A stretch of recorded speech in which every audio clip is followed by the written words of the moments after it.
Tales from the Break Room is a viewer submission podcast, and I want to hear your true and scariest work stories. So send me your story at eeriecast.com/submit. And would you mind leaving Tales from the Break Room a rating on Spotify and Apple Podcasts? Thank you. Hi, welcome to Dead and Roasted. What can I get you? Customers. Without them, I'd be out of business. And all those demon-possessed coffee beans harvested exclusively by Dead and Roasted will start sprouting limbs again. Then the disappearances will begin. Then again, customers can be terrifying and might even be the death of you. I've got a little compilation for you today featuring over 4 hours of scary and true work stories about the most disturbing customers imaginable. Listen and you'll soon hear about psychotic and murderous customers. Customers haunted by otherworldly beings, and some customers that might be a little less than alive. Enjoy. These are Tales from the Break Room. What's in the bag? From Cindy L. This happened years ago when I was a teenager, working the closing shift at a corner store in the outskirts of my hometown of Denton, Texas. I'm not using the real name of the store, so let's just call it Mike's Corner Mart, for anonymity's sake. The store was in a pretty isolated part of town, on a street that didn't have much around, besides some warehouses and empty fields. The road was poorly lit too, so at night the parking lot and surrounding area felt dark and desolate. I always got a little spooked leaving there late at night by myself. Anyway, this particular night, it was a Tuesday around 9 p.m. if I remember right, and it had been a slow and peaceful evening up until then. I was hoping to get through the last hour or so of my shift without any issues and close up shop sooner rather than later. But of course, that did not end up being the case. Things were quiet when the bell on the front door suddenly jingled, announcing a customer entering the otherwise empty store. I looked up to see a disheveled man shuffling in. He looked around 30 years old maybe, tall and lanky with messy hair and clothes that looked like they hadn't been washed in days. But what really struck me right away was his face. His eyes were wide and darting around the store rapidly, like he was paranoid someone might jump out at him. And he was muttering something under his breath in a strange way, which right away gave me the creeps. This guy definitely didn't seem right. The man began wandering up and down the aisles, perusing items while continuing to mumble and talk to himself. I tried to keep my distance by busying myself, cleaning up and straightening merchandise behind the counter. Honestly, I was hoping if I ignored him, he'd get what he needed quickly and leave. No such luck, however. After wandering the aisles for several minutes, muttering under his breath, the disheveled man eventually made his way up to the counter with an armful of various items. I hesitated for a moment, not wanting to engage with him any more than I had to. But of course, it was my job to check him out. So, reluctantly, I started to ring up his items. As I was scanning his things and bagging them, I noticed the man had a fanny pack around his waist. He kept digging around in it. He would pull out a variety of little gadgets, pocket knives, loose batteries, strange assortments of junk, really. The more he rummaged around in the pack, the more agitated he seemed to get. His movements grew quicker and more erratic, his constant mumbling becoming louder and more insistent. I was extremely unnerved at this point, but I tried to stay professional and pleasant. I made some innocuous small talk, asking routine questions like, "Did you find everything okay?" And, "Do you have your rewards card?" But my attempts to be polite only seemed to upset him even more. He became increasingly irritable, glaring at me, grumbling angrily in response. Finally, I finished bagging all his items and told him the total, feeling relieved this encounter was almost over. Hastily, he pulled a wad of cash out of his fanny pack and shoved it at me. He then grabbed the bags in a frenzy. I called out, "Thank you, have a good night," as he rushed for the exit. But in his manic state, he had left one nondescript plastic shopping bag on the counter. I contemplated just leaving it overnight. Maybe he'd come back for it. But something compelled me to check what he'd forgotten. A decision I would soon forget. As the front door slammed shut behind the troubled man, I stared down at the plain plastic shopping bag he had pulled out of his fanny pack earlier and left behind. I looked out the big front windows, but I couldn't see which direction the man had gone after leaving the store. The whole encounter left me feeling unsettled. After a moment of debate, I picked up the bag and cautiously peered inside. At first, it looked pretty innocuous. Some basic toiletry items like deodorant and toothpaste, nothing too concerning. But something seemed off. I moved the items around, noticing the bag felt too heavy for just those few little items. Feeling along the bottom inside, my pulse quickened as I felt around, and my fingers landed on something wet and slimy. It rolled slightly at my touch. Fighting back nausea, I forced myself to grip it between my thumb and forefinger. Slowly, I extracted my hand from the bag. I nearly dropped the object as I realized I was holding a human eyeball between my shaking fingers. Shock and disgust crashed over me in a wave. I stumbled back from the counter, struggling not to be sick. This couldn't be real. What should I do? Why did that man have a human eyeball concealed in his bag? My mind raced, heart pounding wildly. I knew I had to do something, but I wasn't sure what. I stood paralyzed behind the counter, trembling uncontrollably as I held the disembodied human eyeball between two fingers. After getting over the initial shock, I forced myself to think rationally about what to do next. I couldn't just ignore this and go about my business like nothing happened. But would anyone even believe me if I reported finding an eyeball that a stranger left in my store? They might think it was some kind of prank, or that I was crazy. But I knew in my gut something had to be done. This went beyond just being creeped out. Someone had maybe lost an eye, either by force or willingly. And the man had seemed so unstable when he was here just minutes ago.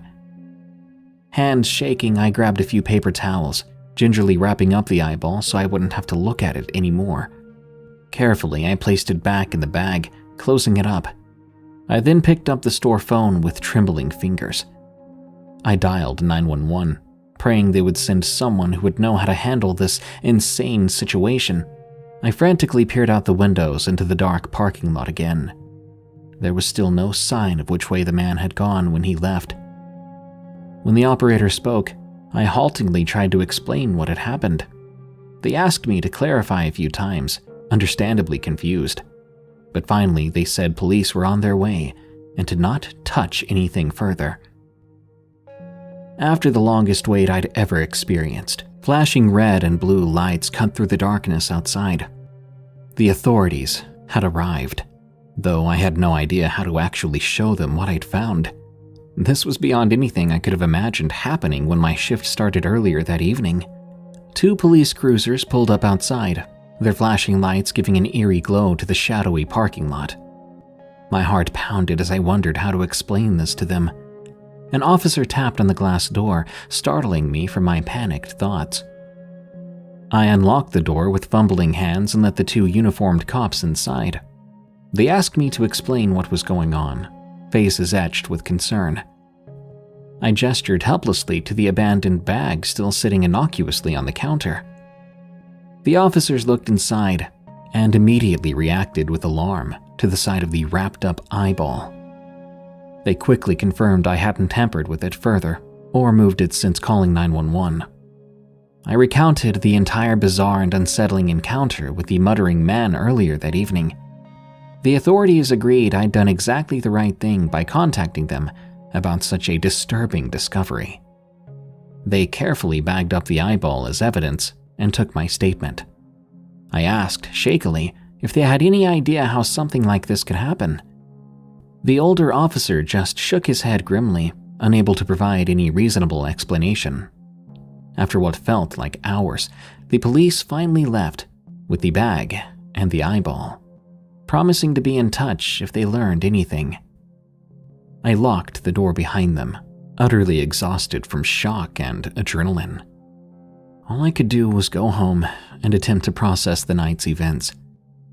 In the following days, I agonized over whether I should have done more to figure out who that man was, or if I could have prevented him leaving with no answers. But the authorities assured me I did the right thing by not engaging further and calling them basically right away. To this day, I still don't know where that eyeball came from, or why the man had it concealed in his bag. I never heard any follow-up from the police about it either. It still haunts me to think about it sometimes, the utter strangeness of that random Tuesday night so many years ago. I'm just relieved knowing I reported the disturbing discovery, so at the very least, it could be properly investigated. The Husband's Horse, from K.L. This is my husband's story. He is a professional farrier, or a horse shoer, for those of you that aren't around horses much. Now, being a farrier, he's been to the entire spectrum of different locations to take care of clients' horses. Some took him to beautiful places that you would picture in a magazine.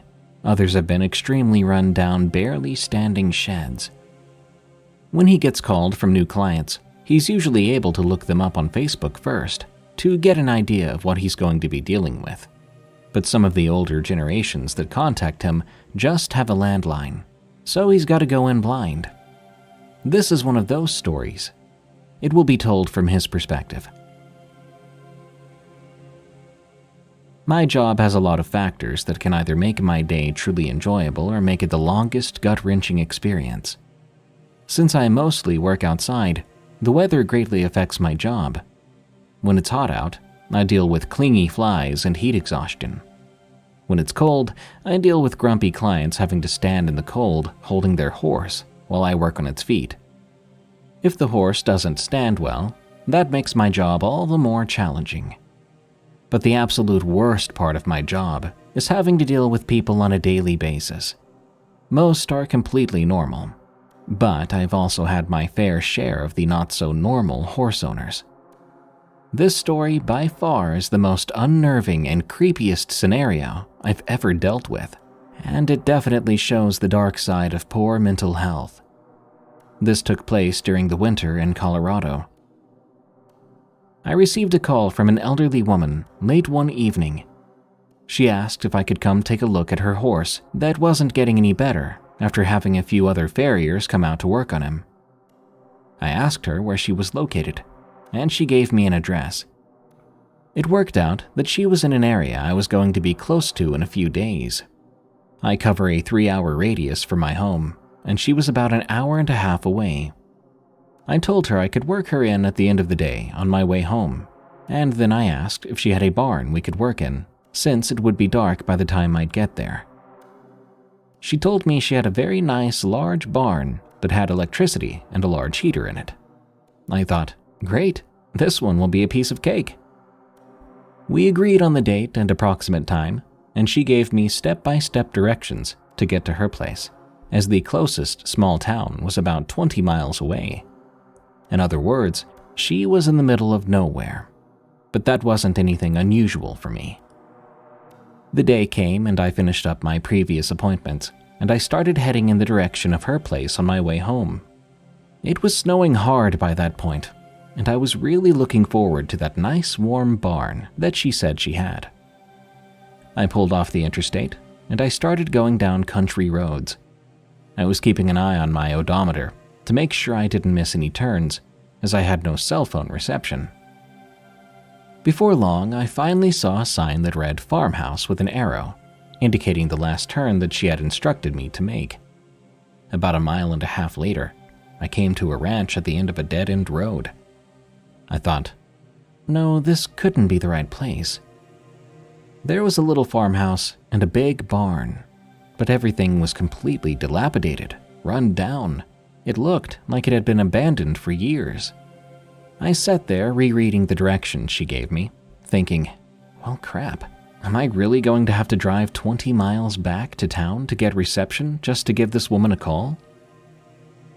That's when I saw this tiny little hunched-over old woman walking through the snow in a nightgown, winter coat, and work boots. She carried what looked to be a lantern. What in the world? I thought. I climbed out of my truck and approached her. She happily greeted me, asking if I had any trouble finding the place. I followed her as she led me to the entrance of her barn. We talked for a couple of minutes as she explained again what she and her husband thought was wrong with the horse. I listened to her, suggesting a couple of options. She interrupted me at that point, asking that I address her husband when speaking. I was taken aback. I looked around, thinking maybe her husband had come up behind me, and I didn't hear him because of the blowing snow. But there was no one else there. I looked at the woman and said, your husband? She replied, "Yes, please don't ignore him." My stomach dropped. What the heck did I walk into, I thought. Now, I've dealt with some people that are pretty far out there. She didn't seem to pose a threat, and honestly, at this point, she wasn't the craziest person I've dealt with. I apologized to her and played along. She told me it was fine and began to lead me towards one of the stalls in the barn. Finally getting a better look at her barn, I came to the realization that not only was there no electricity, but the big heater was actually an antique wood-burning stove, buried under 4 inches of dirt and dust. She motioned me over to the stall she was standing closest to. I walked over to the stall door. I could see there was a horse on the ground towards the back of the stall, in the shadows, but the light from her lantern didn't penetrate the darkness enough to see clearly. I pulled my phone out, turning on the flashlight, and I started to shine it inside the stall. My heart stopped, blood running cold. My flashlight had landed on a horse in the stall, but that horse was dead, and it had been dead for a long, long while. It was past the point of smelling bad. All that was left was basically hide and bones in the shape of a horse. It was still wearing a halter, and sat in front of this long dead horse was fresh hay and a full bucket of clean water. By then I was doing my best not to soil myself. Was this a setup? I thought. Was someone going to jump out from one of the other stalls and try to kill me? My mind raced with every horrifying answer that popped into my head. I looked back at the old lady. My breath caught in my throat as I looked around, searching for anyone else that could be there. She stood there, calmly holding her lantern, looking at me. Then she asked, "What do you think we can do for him?" I was stupefied. I looked at her, then back at the horse, as she waited patiently for an answer. I about jumped out of my skin when I heard movement further back in the barn. I shone my light towards the noise, and I saw eye shine from 2 other horses. I walked closer to them, discovering 2 very old horses that were extremely emaciated, hooves so long they were curling up like elf shoes. This was extreme neglect. These horses were starving to death, knocking on death's door at that very moment, and this lady was giving a horse that had been expired for who knows how long clean water and fresh hay. I couldn't wrap my head around it. Every cell in my body was screaming for me to get the heck out of there. I turned back to the old lady, asking if she was talking about these horses. She grew irritated and snapped at me.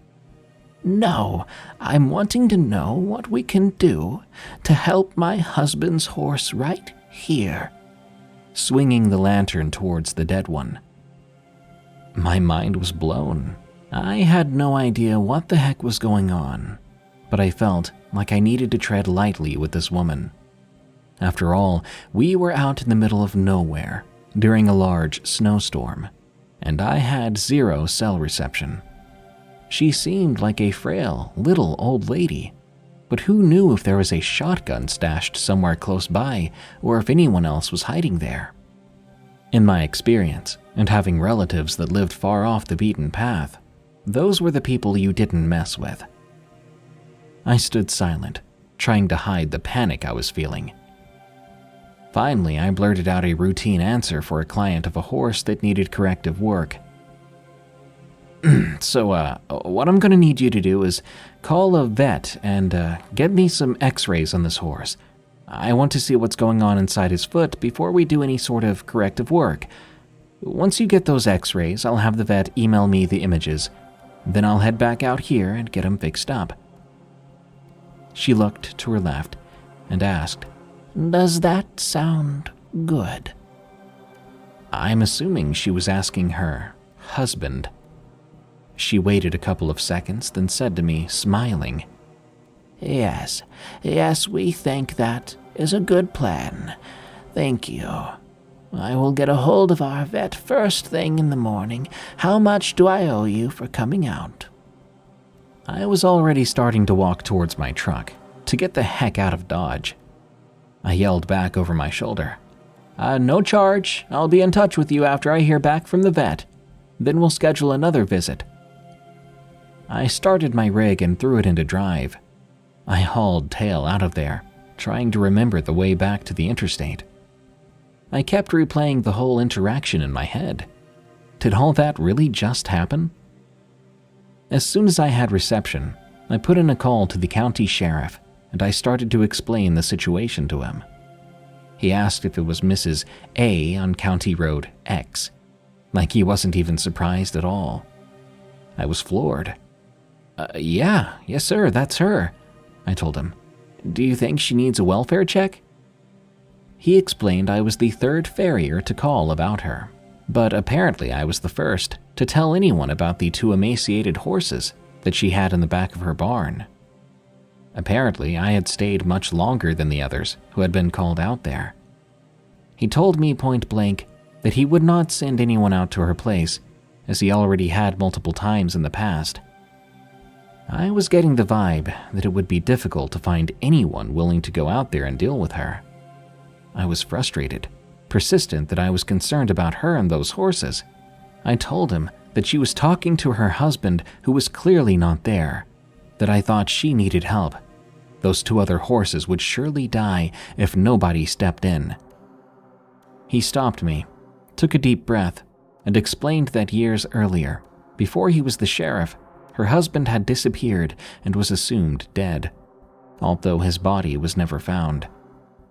It was speculated by neighbors and people in town that she had something to do with it. After his disappearance, she went off the deep end and never really got over it. This little old lady lived out there alone in the middle of nowhere, talking to her dead husband, taking care of his dead horse. I never did hear from her again. I have no idea if a vet ever did go out there to x-ray her dead horse. I did make a call to the local humane society, trying to get those two living horses some help. I never heard anything back from that either. It's been 4 years since this happened, and I still think of her every time I'm close to that exit on the interstate. Part of me wants to go see if she's still alive, but every time I consider it, I get full-body goosebumps remembering that whole bizarre encounter. I hope she somehow was able to get the help she clearly needed. That entire scenario is truly heartbreaking.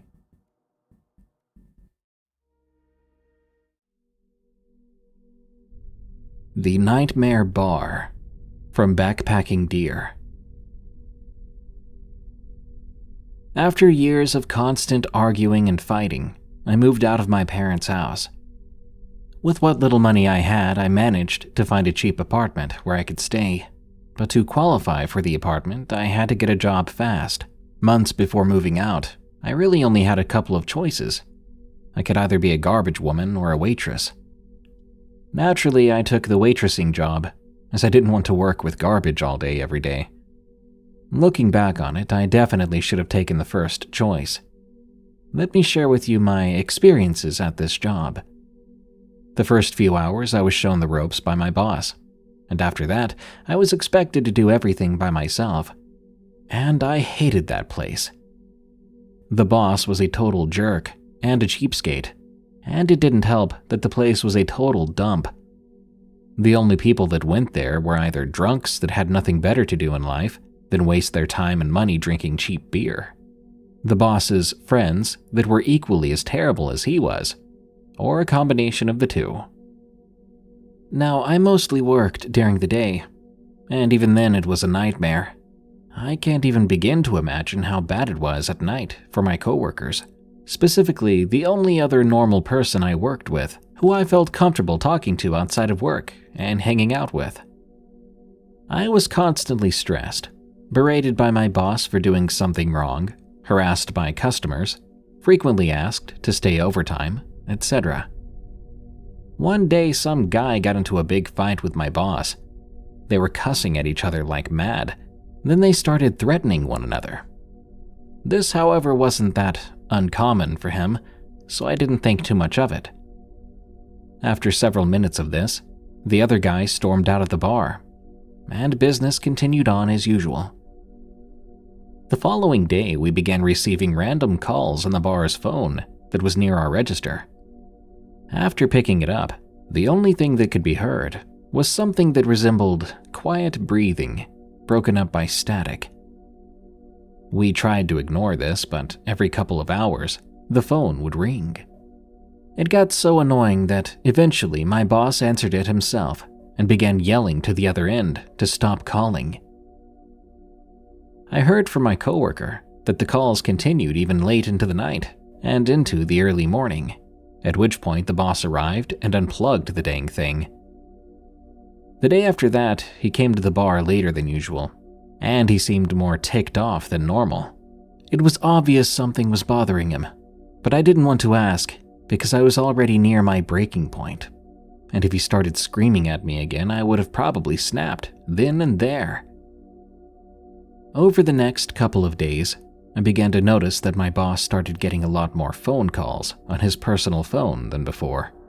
And every time it rang, he progressively got more and more teed off. My best guess at the time was that the guy from a few days back, the one he got into a heated argument with, somehow got his phone number and was now harassing him. This went on for about a week.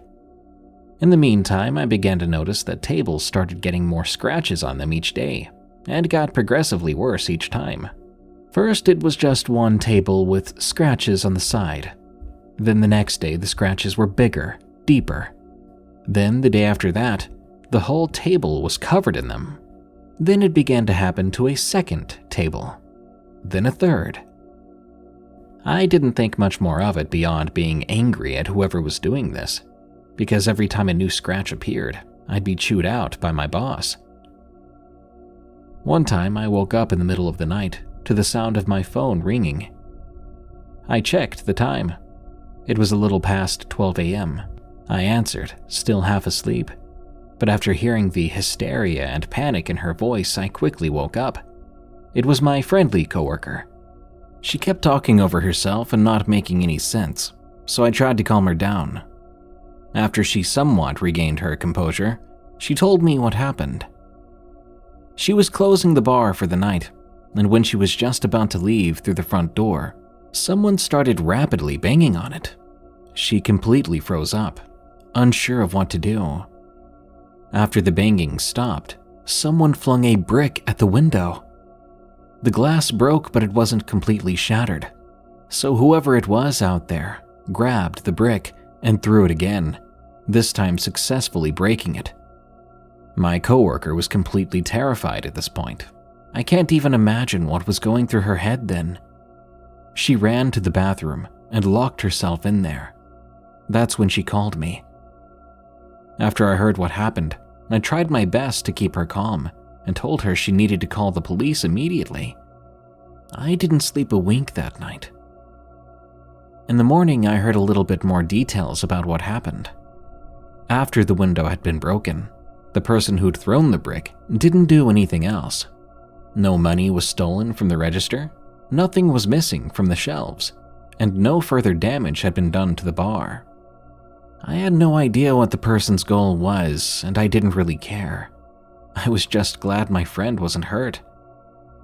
When I came back to work, the police were already there, talking to my boss, who was now furious. They were also talking to my coworker, who was still shaken up by what happened. The police assured everyone that they would launch an investigation and increase patrols in the area. But the bar's atmosphere became even worse than before. Customers were now even more scarce, and the few that showed up seemed wary, glancing nervously at the broken window, discussing the incident in hushed tones. That incident left a lingering sense of unease in the bar, with me, my coworker, and the boss all on edge. As the days went on, the strange phone calls to the bar stopped, probably because the police got involved. But the boss's agitation only grew worse. He was visibly stressed and distracted, often snapping at me and my friend over minor issues. Meanwhile, my friend's anxiety shot through the roof. She became a paranoid mess, jumping at every unexpected noise, even requesting shifts during daylight hours only. I couldn't blame her. The boss wouldn't let her take any days off to calm down and process it all. My mental health also took a turn for the worse. I knew that I couldn't keep working there for much longer, but I didn't have anywhere else to go just yet. There were no other jobs available for me, and I was not planning on going back to my parents. In the meantime, the window got fixed, and everything continued on as usual. After the incident, I had to work the second shift, which was from 5 p.m. to 1 a.m. This was the shift my friend usually worked. Because she kept begging the boss to put her in the morning shift, we traded. Business was slow, but nothing was out of the ordinary just yet. It seemed like the police caught the person who threw that brick. At least, that's what I hoped, as there were no new problems after that. Then one evening, as I was closing up the bar after a particularly slow night, I noticed something outside. At first, I couldn't really see anything because of how dark it was, so I got closer to the window to get a better look. After peering out for a few seconds, I realized what it was. A shadowy figure was standing across the street, looking at the entrance. Someone was watching our bar. Someone was watching me. My heart raced as countless thoughts flooded my mind. Was it the same person that had thrown the brick? Was this the person who was responsible for the phone calls? What do I do now? Was I going to die? I managed to escape my thoughts, and I quickly locked up the doors and called the police. That figure remained across the street, seemingly unmoving. I waited there for the police to arrive. After what felt like hours, 2 officers finally showed up, but the person outside was already long gone. The officers questioned me, and they promised to increase their presence in the area even further. They suggested installing security cameras to monitor the bar's exterior, which the boss reluctantly agreed to do. Over the next few weeks, the situation seemed to calm down slightly. The increased police presence seemed to deter any further harassment. The security cameras were installed, the shattered window replaced, and the random calls stopped. It seemed like everything was okay now. However, the boss's behavior didn't change. He became increasingly erratic and was often seen muttering to himself, checking his phone obsessively. Of course, he started taking his anger out on me. Everything I did was wrong. The tables were never clean, the glasses were always dirty, and so on, and he was always mad, frequently screaming at me for doing things the wrong way. At one point, he even started accusing me of taking money from the register, and he started yelling how it's my fault that the bar was falling apart. I just couldn't take it anymore. The stress and anxiety finally broke me. I dropped the drinks I was supposed to bring to the customers right there and had a mental breakdown in the middle of the bar. After yelling at him and calling him all sorts of names, I quit on the spot.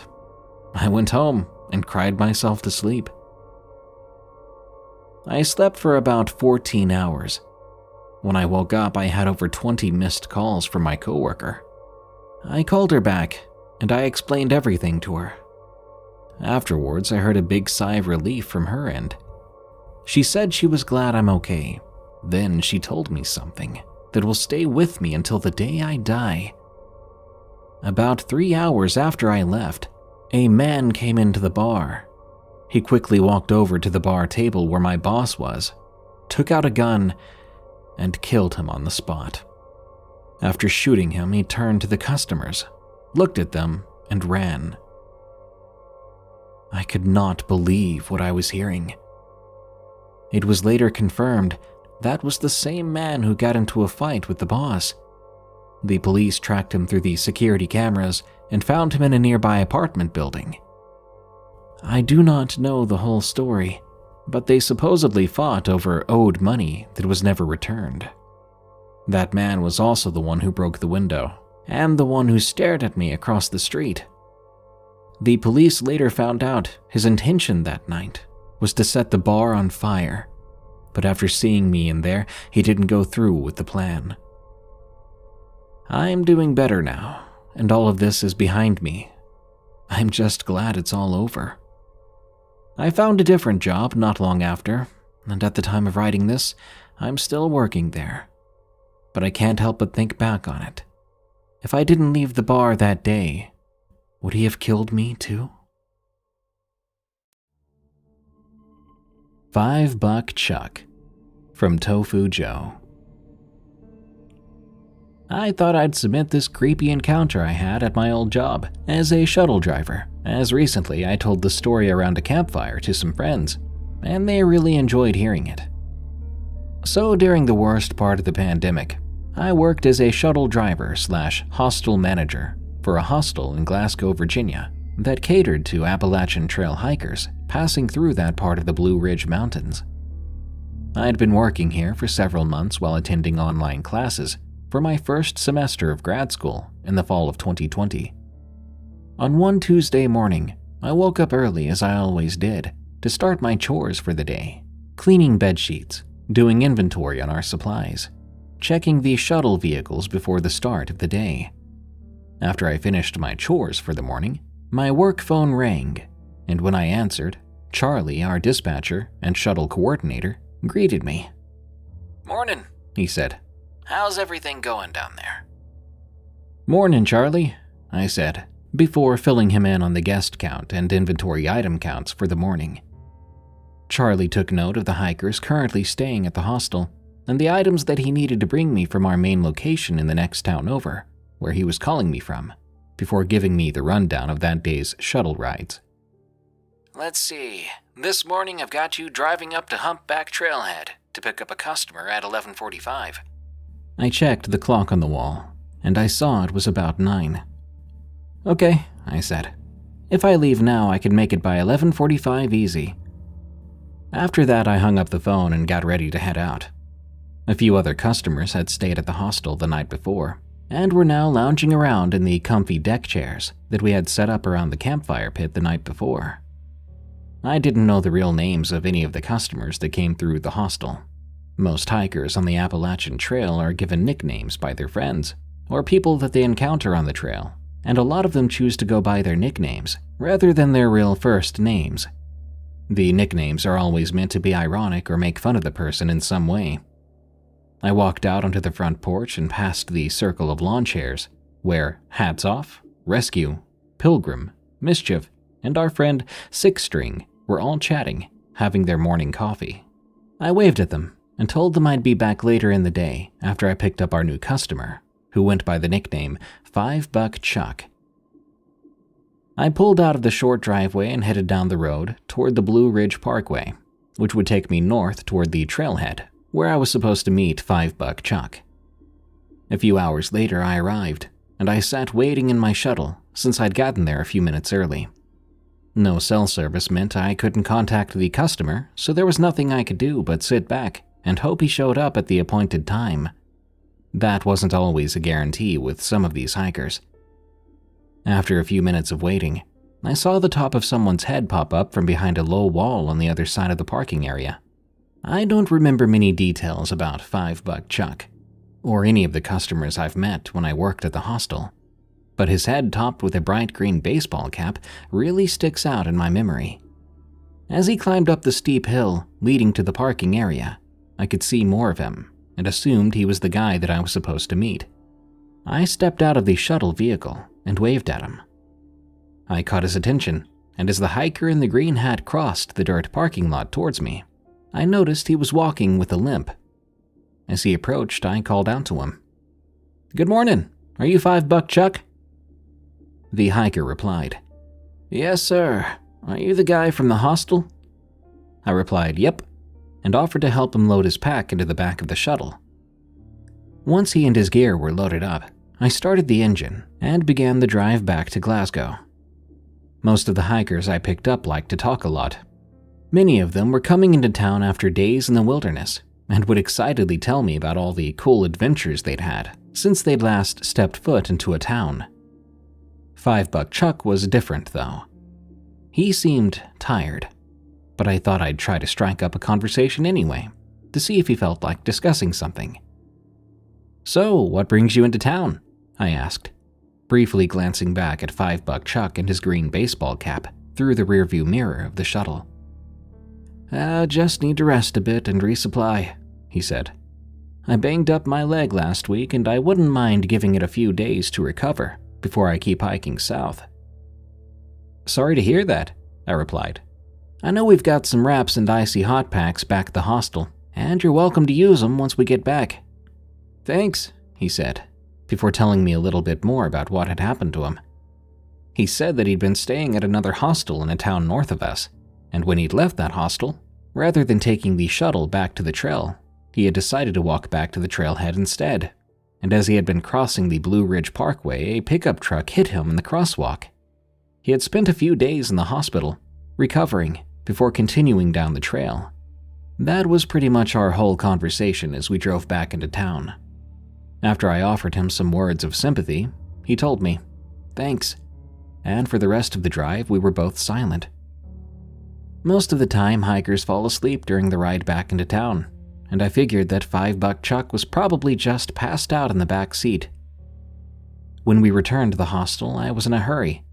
It was 2:08, and I was late for my 2 o'clock online class. I told Chuck that I needed to take care of something, and that I would help him settle in once I was done. I didn't wait for a reply before hurrying inside and logging into my class. An hour or so later, I logged out. I closed my laptop and stood up. I decided to check and see if Chuck needed any help getting settled in. I looked for him in every room of the hostel, but I didn't find him in any of the bunk rooms, and I didn't hear the shower running. I wondered if he was outside, hanging around the campfire pit with Hats Off, Rescue, and the others. I stepped out into the yard, and I saw that the hikers who had stayed the night before were all still sitting around in their chairs, chatting away. However, I didn't see Chuck anywhere, and when I asked if anyone knew where the guy was, the one I dropped off earlier, Hats Off responded, saying that I hadn't dropped anyone off, and no one had gotten out of the car after I rushed into the house. My first thought was that they were messing with me, as this group was known to do, and so I looked all around the outside of the house to see if he was hanging about anywhere, but I couldn't find him. So, frustrated, I returned to the shuttle vehicle and searched the back seat. The car was empty, and Chuck's gear was gone too from the cargo compartment. The only thing I found in that car was a wadded-up $5 bill that had been wedged between the back seat cushions, and with that, I figured that Chuck had run off without paying and that I'd been ripped off. In 2022, I graduated with my master's degree, and I returned to the Blue Ridge Mountains. This time, I worked as the leader of a trail maintenance crew, laboring in Shenandoah National Park. One day, when my crew needed to stop in one of the nearby towns to resupply, we decided to stop in at one of the nearby hostels, just for the heck of it. When we arrived at the hostel, I started flipping through the logbook, which they kept in the kitchen. The signatures of all the hikers who had stayed there lined the pager, and I was looking to see if there was anyone that I knew. On the page from October 2020, I found the signatures of Hats Off, Rescue, Six String, and Pilgrim, and I chuckled to myself. remembering the hikers I'd met 2 years back. As I turned the page to September 2020, I saw $5 Chuck's signature and remembered the whole incident that I had forgotten about until that moment. I picked up the book and brought it over to the sweet old lady who managed the hostel and asked if she remembered the guy who'd skipped out on me 2 years before. She looked at his name in the logbook, and a knowing expression came over her face. The woman managing the hostel said that he had stayed at her hostel 2 years earlier for 3 nights, and when he left, he got hit by a pickup truck while crossing the road. Apparently, another hiker had seen the whole thing and called an ambulance after the truck driver decided to hit and run. $5 Chuck had been taken to the hospital, but the thing is, he passed away due to his injuries that night. "You've got to be kidding me," I said, which seemed to surprise her. I then told her about my encounter with Chuck 2 weeks after the hit and run, and we both looked at each other. We could not believe how weird the whole situation was, but we decided that the best thing we could do would be to honor Chuck's memory. That night, my crew and I stuck around the hostel, which was much larger than the one I'd worked at 2 years before. My crew and all the hikers toasted to $5 Chuck. We all drank our beers and hoped that Chuck's ghost had made it all the way to Georgia, the end of the trail if you're hiking south, which he had been doing. Wherever Chuck is, I hope he's well, and I hope that he found peace after his long journey. I can't help but admire him for his utter determination, that even death could not keep him from finishing the trail. Today I'm saving up some money and working to eventually hike the Appalachian Trail myself. Thanks, Chuck, for being an inspiration, and also for being the only customer to leave me a tip at my hostel job. Death of the Mailboxes. From Llamacorn Goddess. This was a couple of years ago. I was at my first job doing fast food. I had just graduated high school at the time, so I just turned 18 and I was working my first late shift. I was supposed to get off around 1 a.m. Now, me being a young and super skinny female, I was an easy target for a lot of things. It didn't take long for me to be super paranoid and alert at all times. My best friend and I were working this shift together, and her ex-boyfriend came in with his group of friends, which made her kind of uncomfortable, especially since he was wearing her favorite hat that he had stolen from her during their relationship. She looked at me and said, "My God, he's wearing that hat. I really wanted that hat back when we broke up, but he was being a real jerk about it and kept it." I replied, "Well, why don't you go walk over there and get it from him, or at least ask for it back?" "No, I can't. I'm too scared. You want to go get it for me?" "Well, yeah, I guess I could try." I walked over to him and said, "Hey, my friend would really like her hat back. Could you please give it back?" He was immediately quite rude. "Heck no. I told her she's never getting it." "All right, fine." A couple of minutes went by and I see my opportunity to snatch it off his head while I was clocking out. He was walking in and I was walking out the same door, so I snatched it right off his head real quick and I practically bolted towards the parking lot where my friend was in her car seeing this all happen. She waved me over to her quickly, so I hustled over to her car and got in right away. In an instant, she locked the doors. Her ex and his group luckily weren't following me. She hugged me, thanked me, and waited with me until they left, because he and his group were known for jumping people who had done something to them. After the coast was clear, I snuck on over to my car, which was luckily parked right next to her car, and I went home. A couple of nights went by and nothing happened at work. I'd been extra cautious too the last few nights, making sure that grabbing that hat wasn't going to come back and bite me in some way. I didn't want to get jumped or worse, and I thought I was in the clear. Well, I may have been wrong about that. One night as I was leaving for work, there was nothing out of the ordinary just yet to catch my attention. Not until I got to my car. I soon noticed a car a couple of parking spots back from mine. There was a dark green car sitting there and idling, but its lights were off. This was normal in the parking lot during the night, with teenagers and whatnot goofing off, thinking they were cool or doing drugs. So I quickly ignored it. I started to drive towards my home, but suddenly I saw the same car turn on their lights and begin to follow me slowly. They weren't very close, maybe 2 to 4 car lengths behind me. But I still began to panic and hyperventilate. I couldn't help but think, this is where I die, or worse. I began to turn all the lights off in the car, hoping that would keep them from seeing me, but freaking out, I just turned them back on. Then I had the thought, instead of turning down my street to my house, I'll go to the next street over and actually see if they're following me. Maybe it's all just a coincidence, and I'm being paranoid. So I executed my plan, turning down the wrong street. I then took an immediate right onto another street. But while in the middle of turning, I looked behind me to see if they were following me. I didn't see them.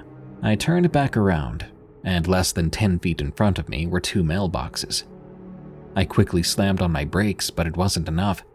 I went up over the curb and smashed both of these mailboxes to pieces, narrowly missing a 1960s Impala. I was shaken at first. I thought I was being followed home, and now I just took out 2 random people's mailboxes. What was I going to do if they showed up? So I backed up my car and started to crawl away from the scene, hoping no one had heard or seen it. As I was creeping away, I noticed the homeowner was now standing on her porch, staring right at me. I thought, well, crap. All right, fine, I'll get out. So I did and walked up to her. She was obviously mad. It was 1 a.m. and her property had been destroyed. I'd woke her up from her sleep. She probably thought I was some drunk. But when she asked me what happened, I started to bawl my eyes out because obviously something terrifying was happening to cause me to panic. She gave me a hug, saying, "You should have just drove to the police station instead of going home." We ended up exchanging information, and we got all this sorted out. I never did see that car again, or my friend's ex, for that matter. To this very day, my parents still make fun of me about it.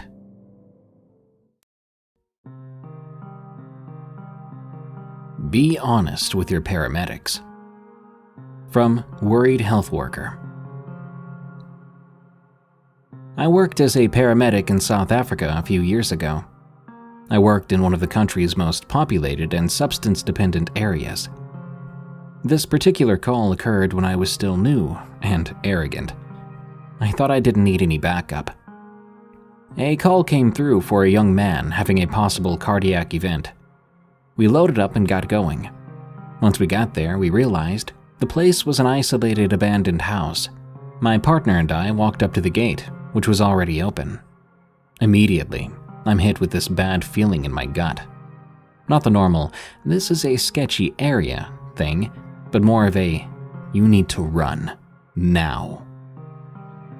I normally listen to my gut, but I knew I had a responsibility here. I pushed away the feeling, and we walked towards the house.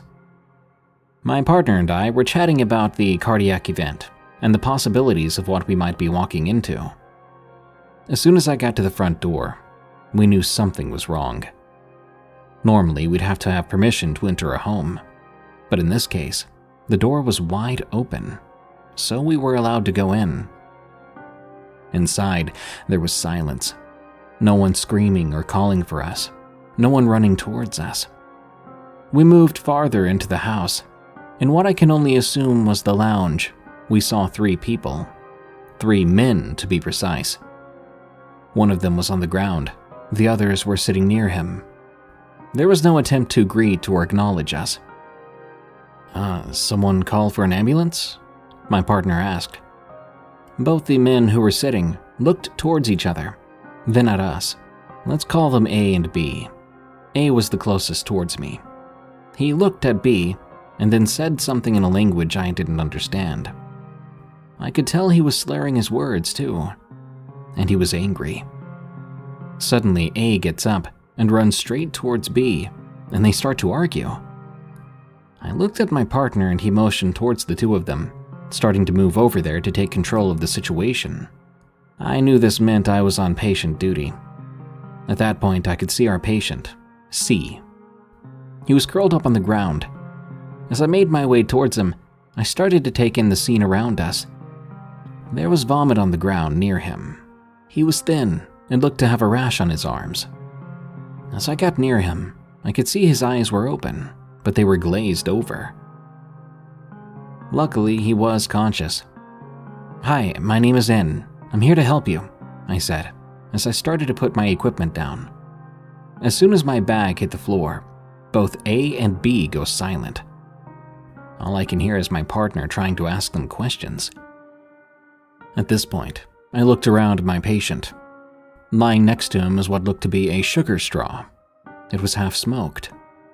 I noticed it didn't smell like a cigarette or like marijuana. For context, a sugar straw is one of those colorful one-use straws. You normally buy a bunch of them really cheap.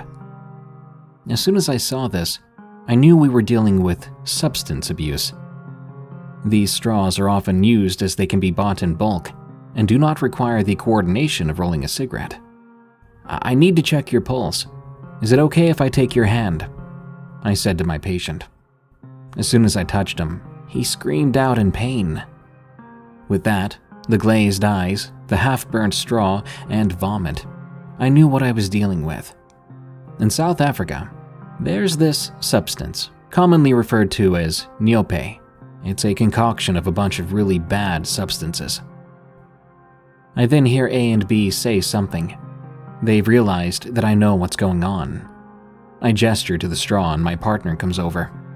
I tell him what I think is happening and he confirms. Suddenly, and without warning, my partner is struck with something in the face. I then feel myself being slapped on the head. When I look up, I can see B standing right by me. He's shaky, on his feet, as the drug can cause bad coordination. I stand up and B tries to run at me. He knocks me straight into the corner of the wall. All I can feel is immense pain shooting down my arm. I crumple to the floor in pain. I look up, and B is standing over me, screaming. I can see my partner, who's coming towards me now. I manage to stand up, and I'm struck in the face by B. At this point, I knew I needed to get out of there. It wasn't safe. We needed the police, and I think I needed medical attention. I couldn't move my arm, the same arm that crashed into the wall. Turns out B had enough strength to do some damage. I'm a barely 5'1" lean woman. I look very young too. My partner manages to shove B out of the way and help me up. The two of us get the heck out of there. My partner was already calling in for help. Now, the police in my country are not always reliable, and we don't work with them in the same way as they do in the US. Here, once we're safe, we normally have to wait for the police to make a statement. It can take over an hour just for them to show up. So we're taught to find a place that we could be safe at before calling the police. We made the decision then to drive away to a safer spot so we could assess ourselves and see the damage. I have no idea what I would have done without my partner. I've never experienced panic like this before. I came away with a damaged shoulder and a very bruised face. I'm lucky though. It could have gone much worse. My partner ended up with a bloody nose. I'm just thankful we made it out of there. Ambulance attacks do occur, but as with anything, you never think it'll happen to you.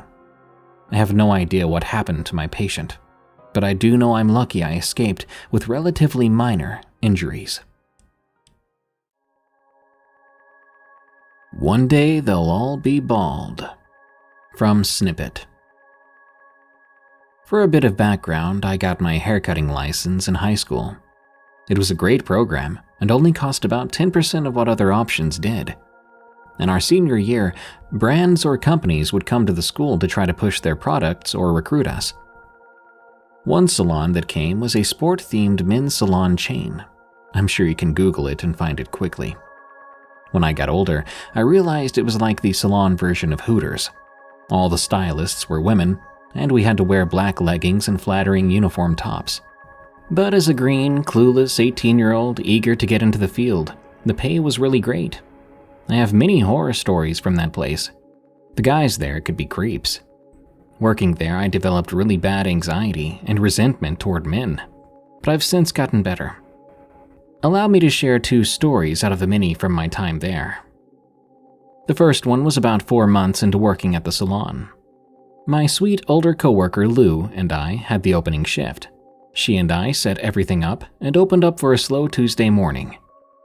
After an hour of staring out the salon windows, a normal-looking guy with a briefcase stepped inside. He wasn't dressed fancy or formal, but he had a very sophisticated briefcase with him. It was a little odd, but he greeted me just fine, so I took him back to my salon chair. As I was about to drape him, I noticed he had his briefcase on his lap. To be kind, I let him know he could leave his things on top of my salon booth.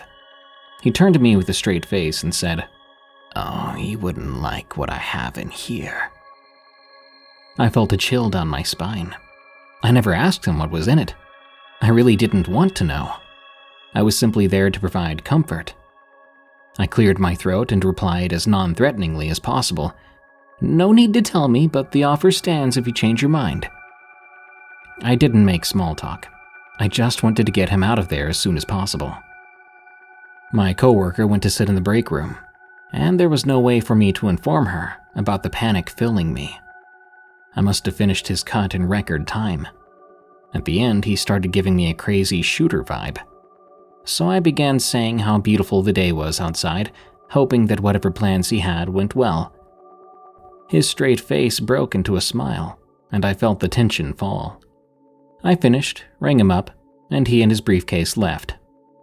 I don't know what was in there, but I'm glad I never found out.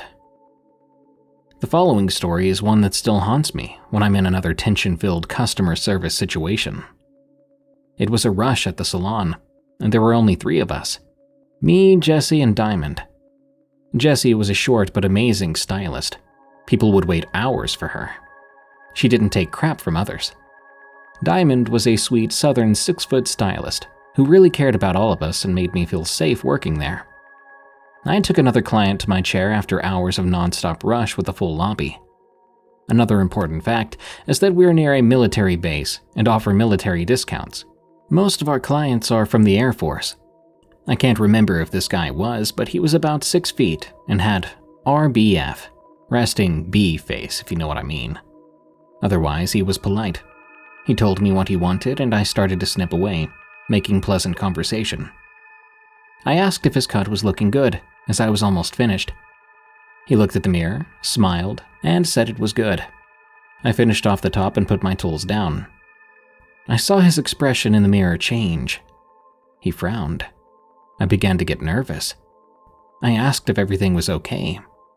He told me one side was not even. I was confused because a minute ago he said he was good. I wasn't seeing where it was uneven either. I asked him to point it out for me, now feeling a little anxious because he seemed a little too angry. His attitude was a complete 180 for seemingly no reason. At this point, I had clients yelling at me, but this guy seemed so angry, his eyes almost glazing over, veins popping out of his forehead. He started to scream at me, saying that I ruined his hair and it looked terrible. Maybe this isn't scary to most people, but I just turned 18 and was 4'11", and this was a grown man yelling at me in a salon full of grown, mostly military men. I realize now I should not have been the one embarrassed. He should have. I started to tear up then and told him to calm down. I would get Diamond to fix it for him. Diamond came over and kindly asked him what the problem was. He calmed down a little, seeing how tall Diamond was. He explained, still angry, that I ruined his hair, and it was uneven. She really did try her best to see what the heck he was talking about, but she said it looked fine. She offered to take the other side of his head down a little so it would be even.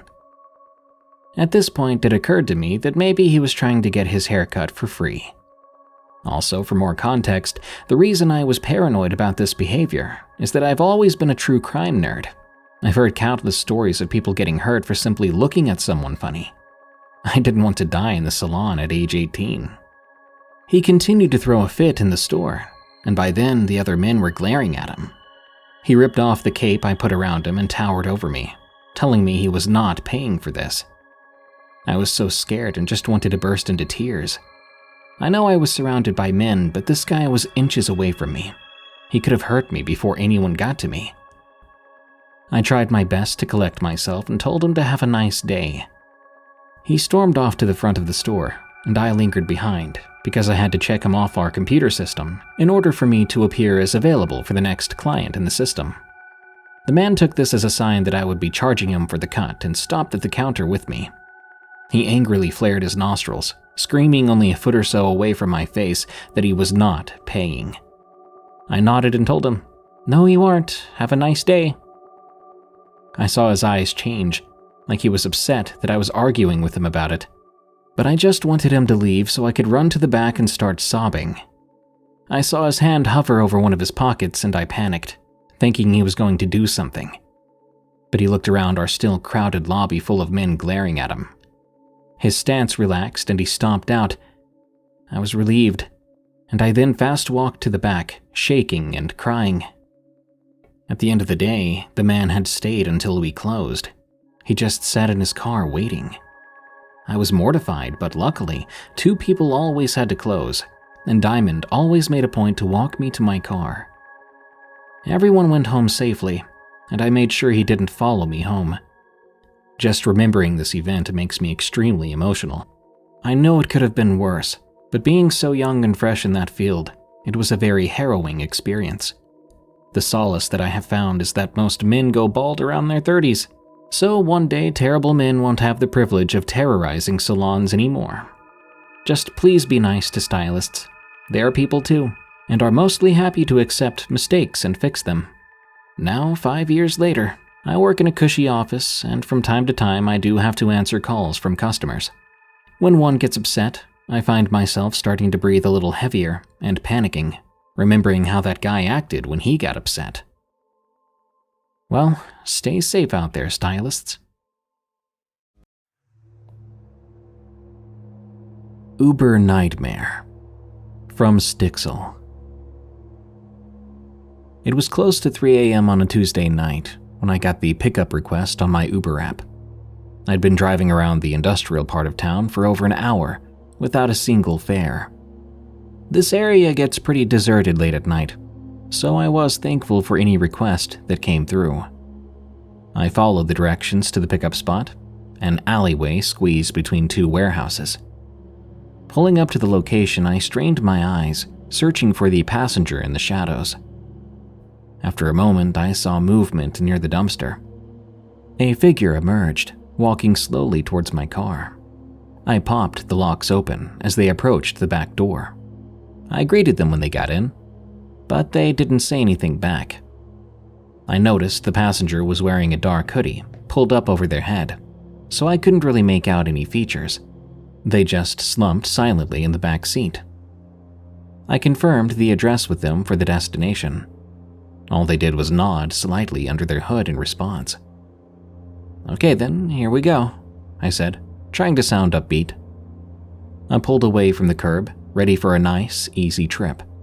At the first stop sign, I reflexively glanced in the rearview mirror to get a better look at my passenger. Instead of a face, though, all I saw was blank, empty space under the hood. No eyes, no nose, no mouth whatsoever. I jerked the mirror down, thinking it must have been angled wrong. But still only emptiness where facial features should be. My heart started pounding as I looked back over my shoulder. The hood was still pulled forward, concealing any face. I whipped my eyes back to the road, gripping the steering wheel tight. What in the world was going on, I wondered. I stared straight ahead as I began to drive again, trying to process what I saw. Or what I thought I saw. Maybe it was just a trick of the light in that alleyway. After a few deep breaths, I cautiously glanced in the mirror again. My stomach dropped. There was still only blankness under that hood. I managed to keep my voice steady as I said, "Just confirming the destination again. It's Main Street, right?" The hooded figure nodded once more, muttering something incomprehensible in reply. As we drove into the night, I periodically checked the back mirror again and again, hoping to see anything that resembled human features, but that void just stared back each time. Desperate to think about anything else besides my impossible passenger, I tried making conversation. "Quiet night so far, huh?" I said with forced casualness. More garbled mumbling came in response. I prattled on about the weather and other inane topics, but continued to get nothing back except occasional cryptic murmurs. I followed my GPS into an industrial park full of warehouses and factories. As we pulled into the destination street, the passenger spoke for the first time in a gravelly voice. "Here," they rasped. My hands tightened on the wheel at the sound. I looked back again at the nightmarish hooded figure, willing this bizarre ride to be over. I pulled over to the curb. I put the car in park, expecting the passenger to finally exit, but they just sat there, making no move to get out. The engine idled as I hesitantly said, "So, this is the right place?" A single raspy word came from under the hood. "Wait." My heart sank again. Wait for what? I watched the empty street, completely lost about what was happening. I wondered if I should just take off and leave this crazy passenger behind, but some instinct told me to not make any sudden moves. A bead of sweat trickled down my temple as I gripped the steering wheel, hoping that the passenger would just get out. After what felt like forever, the hooded figure suddenly lunged forward, one gloved hand pointing out the window. It made me jump in my seat. I then followed the sightless gaze. A shape emerged from the darkness up ahead. A person, or what used to be a person. I mean, it looked human in shape, but the way it staggered and lurched didn't seem natural. I watched, petrified, as it shambled closer in the dim streetlights. The more I saw of its jerky, awkward movements, the more unease filled me.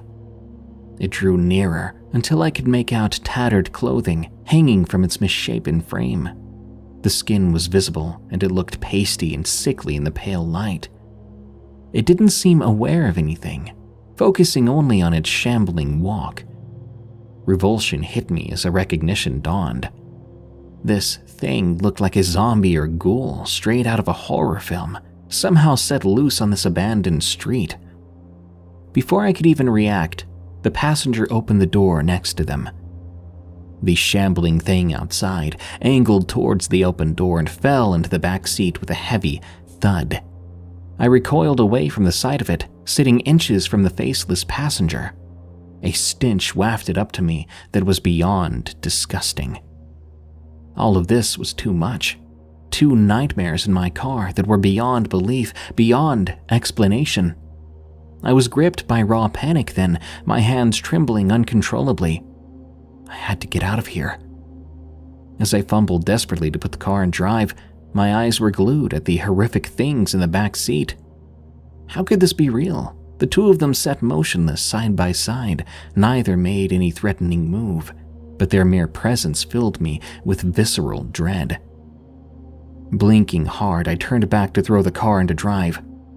"Get away, just get away," I told myself, breathing raggedly.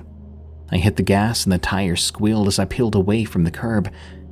When I looked back again, the passenger and his companion were gone.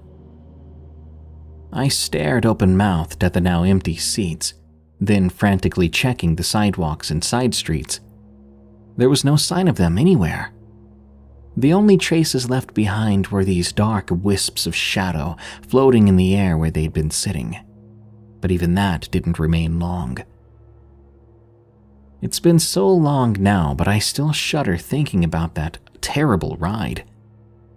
I quit working for Uber soon after. I know it sounds cliché, but think about it.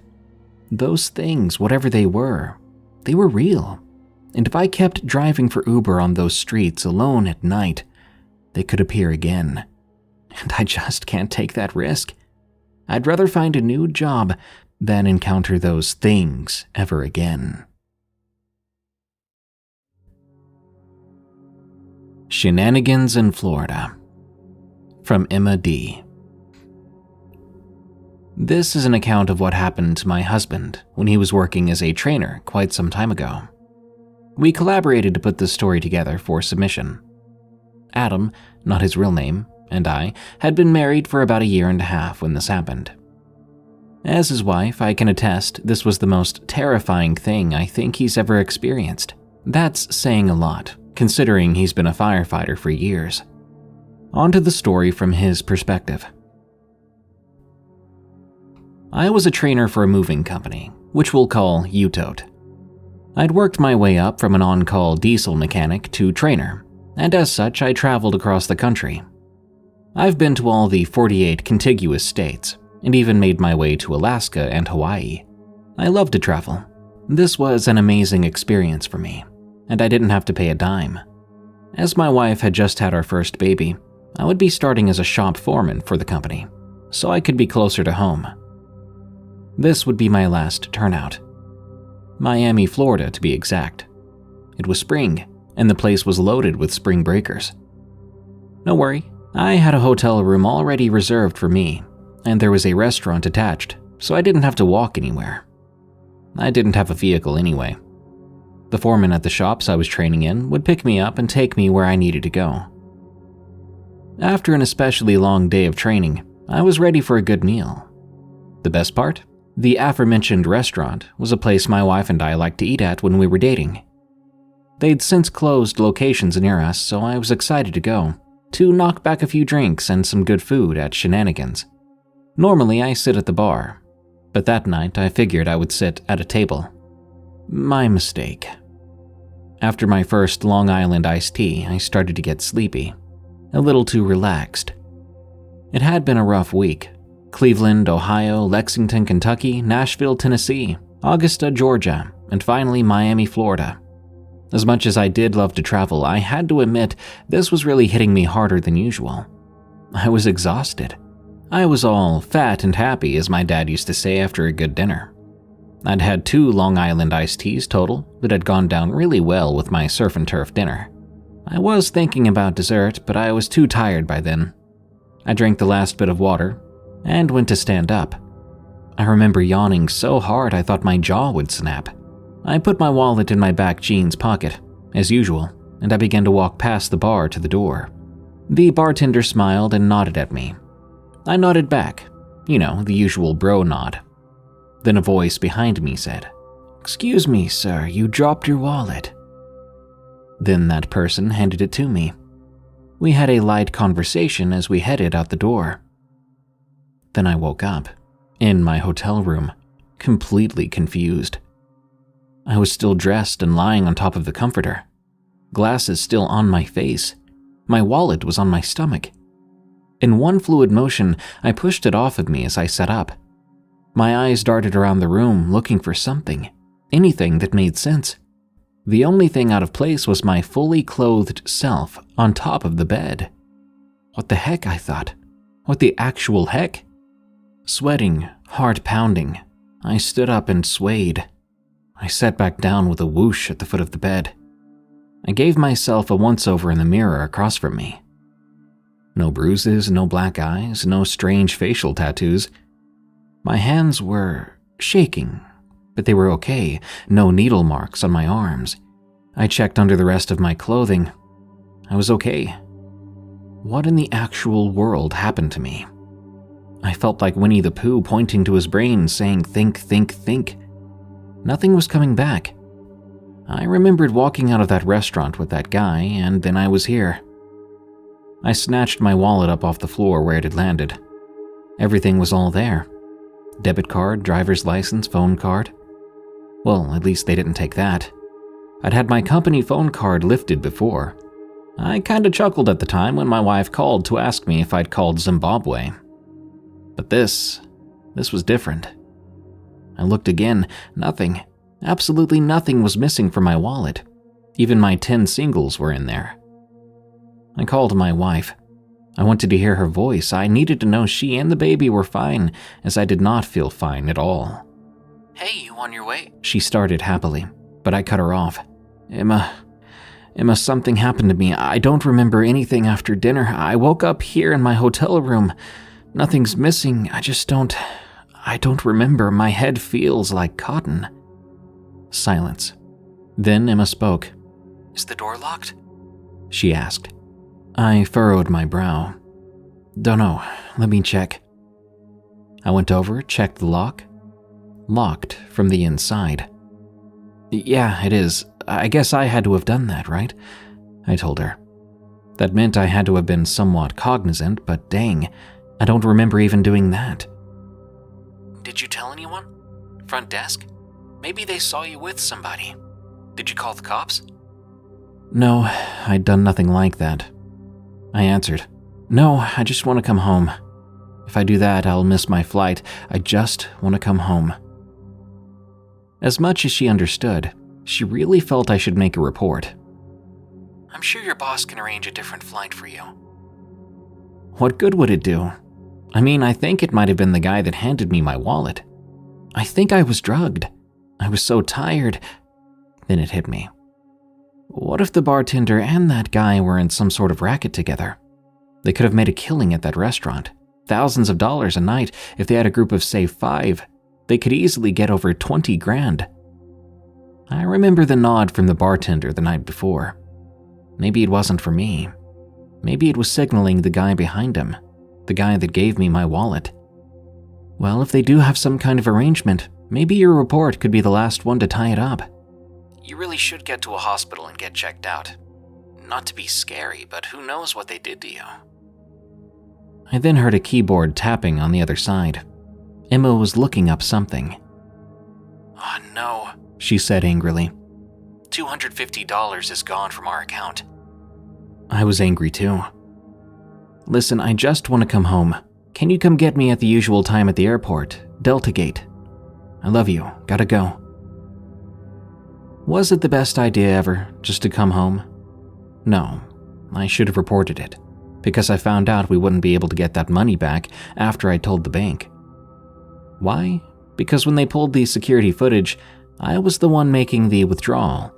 When I saw the footage myself, I was standing utterly alone at the ATM making that withdrawal. I wasn't looking at anyone. I wasn't talking to anyone. Had they been off camera threatening me with a gun? Whispering, "Just look normal and you'll be fine." It was just me and myself alone. Stone cold serious face, no emotion. I even put the money into my darned wallet.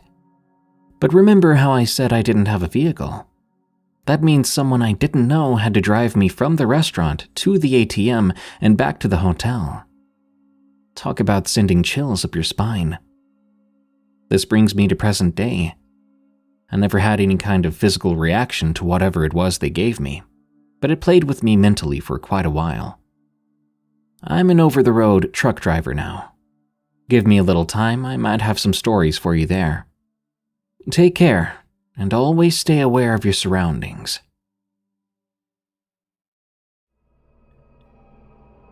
Who were they?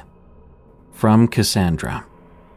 I've been in many near-death situations, but this one still sticks with me to this day, as I wouldn't know what I would have done if it went south. About 1.5 years ago, I worked at this small grocery store as a cashier. I was scheduled to work with my best friend that evening. She was the one who got me the job, seeing as we've been friends for over 11 years as of today. I was on the main till, and we had a backup till as well. When working with someone, we switched up who was on which till. Otherwise, if you worked alone, you were on the main till. I was taking over checking out customers, while my friend was doing the cleaning for the night. We tended to have an agreement when we worked together. It was a slow day and I was on my phone. The bosses didn't mind as long as no customers were around. Due to some medical issues, I have a hard time standing for long periods, so I tended to squeeze myself into the small cube where we keep the bags to sit. This area could only fit about 2 employees at a time and was open, but customers knew not to pass through. I heard the door open and I saw the biggest group of guys, about 8 if I remember correctly, I greeted them, not thinking much of it. They took their time, getting what they needed. My friend motioned for me to come over to her, while quietly saying my name. Confused, I asked her why. She told me she had a very bad feeling that they could potentially rob us based on their behavior. Our procedure was that if we felt uncomfortable or unsafe, we could have one of the guys working in the back stand with us. "Do you think we could have one of the guys come out here?" I suggested, also asking a question. She tried to make her way to the back, but got caught up in helping. Now, these were not normal-looking men. They looked like a gang. I was waiting and noticed that the men started surrounding me, 2 on one side, 2 near the exit, 2 on the opposite side, and 2 near the back wall. Why would they position themselves like that? My heart began pounding, and I was nearly in tears. I didn't want them to see this, so I backed up close to the store phone in case. I was supposed to be the one checking out these guys, but my friend saw how scared I was, so she decided to do it herself. She made small talk, and you could hear the panic in her voice. The 2 of us were prepared for one of these guys to pull a gun.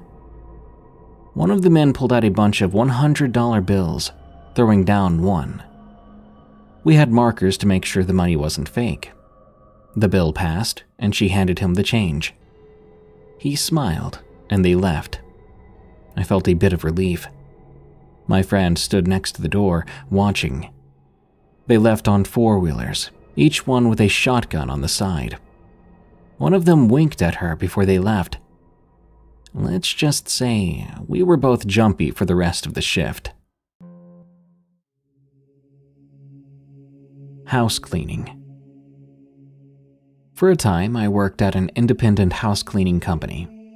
We would often be hired by millionaires, people like that who own big mansions that are just too big for them to want to clean themselves. One day, we got a call from some business owner that wanted his house cleaned after a party.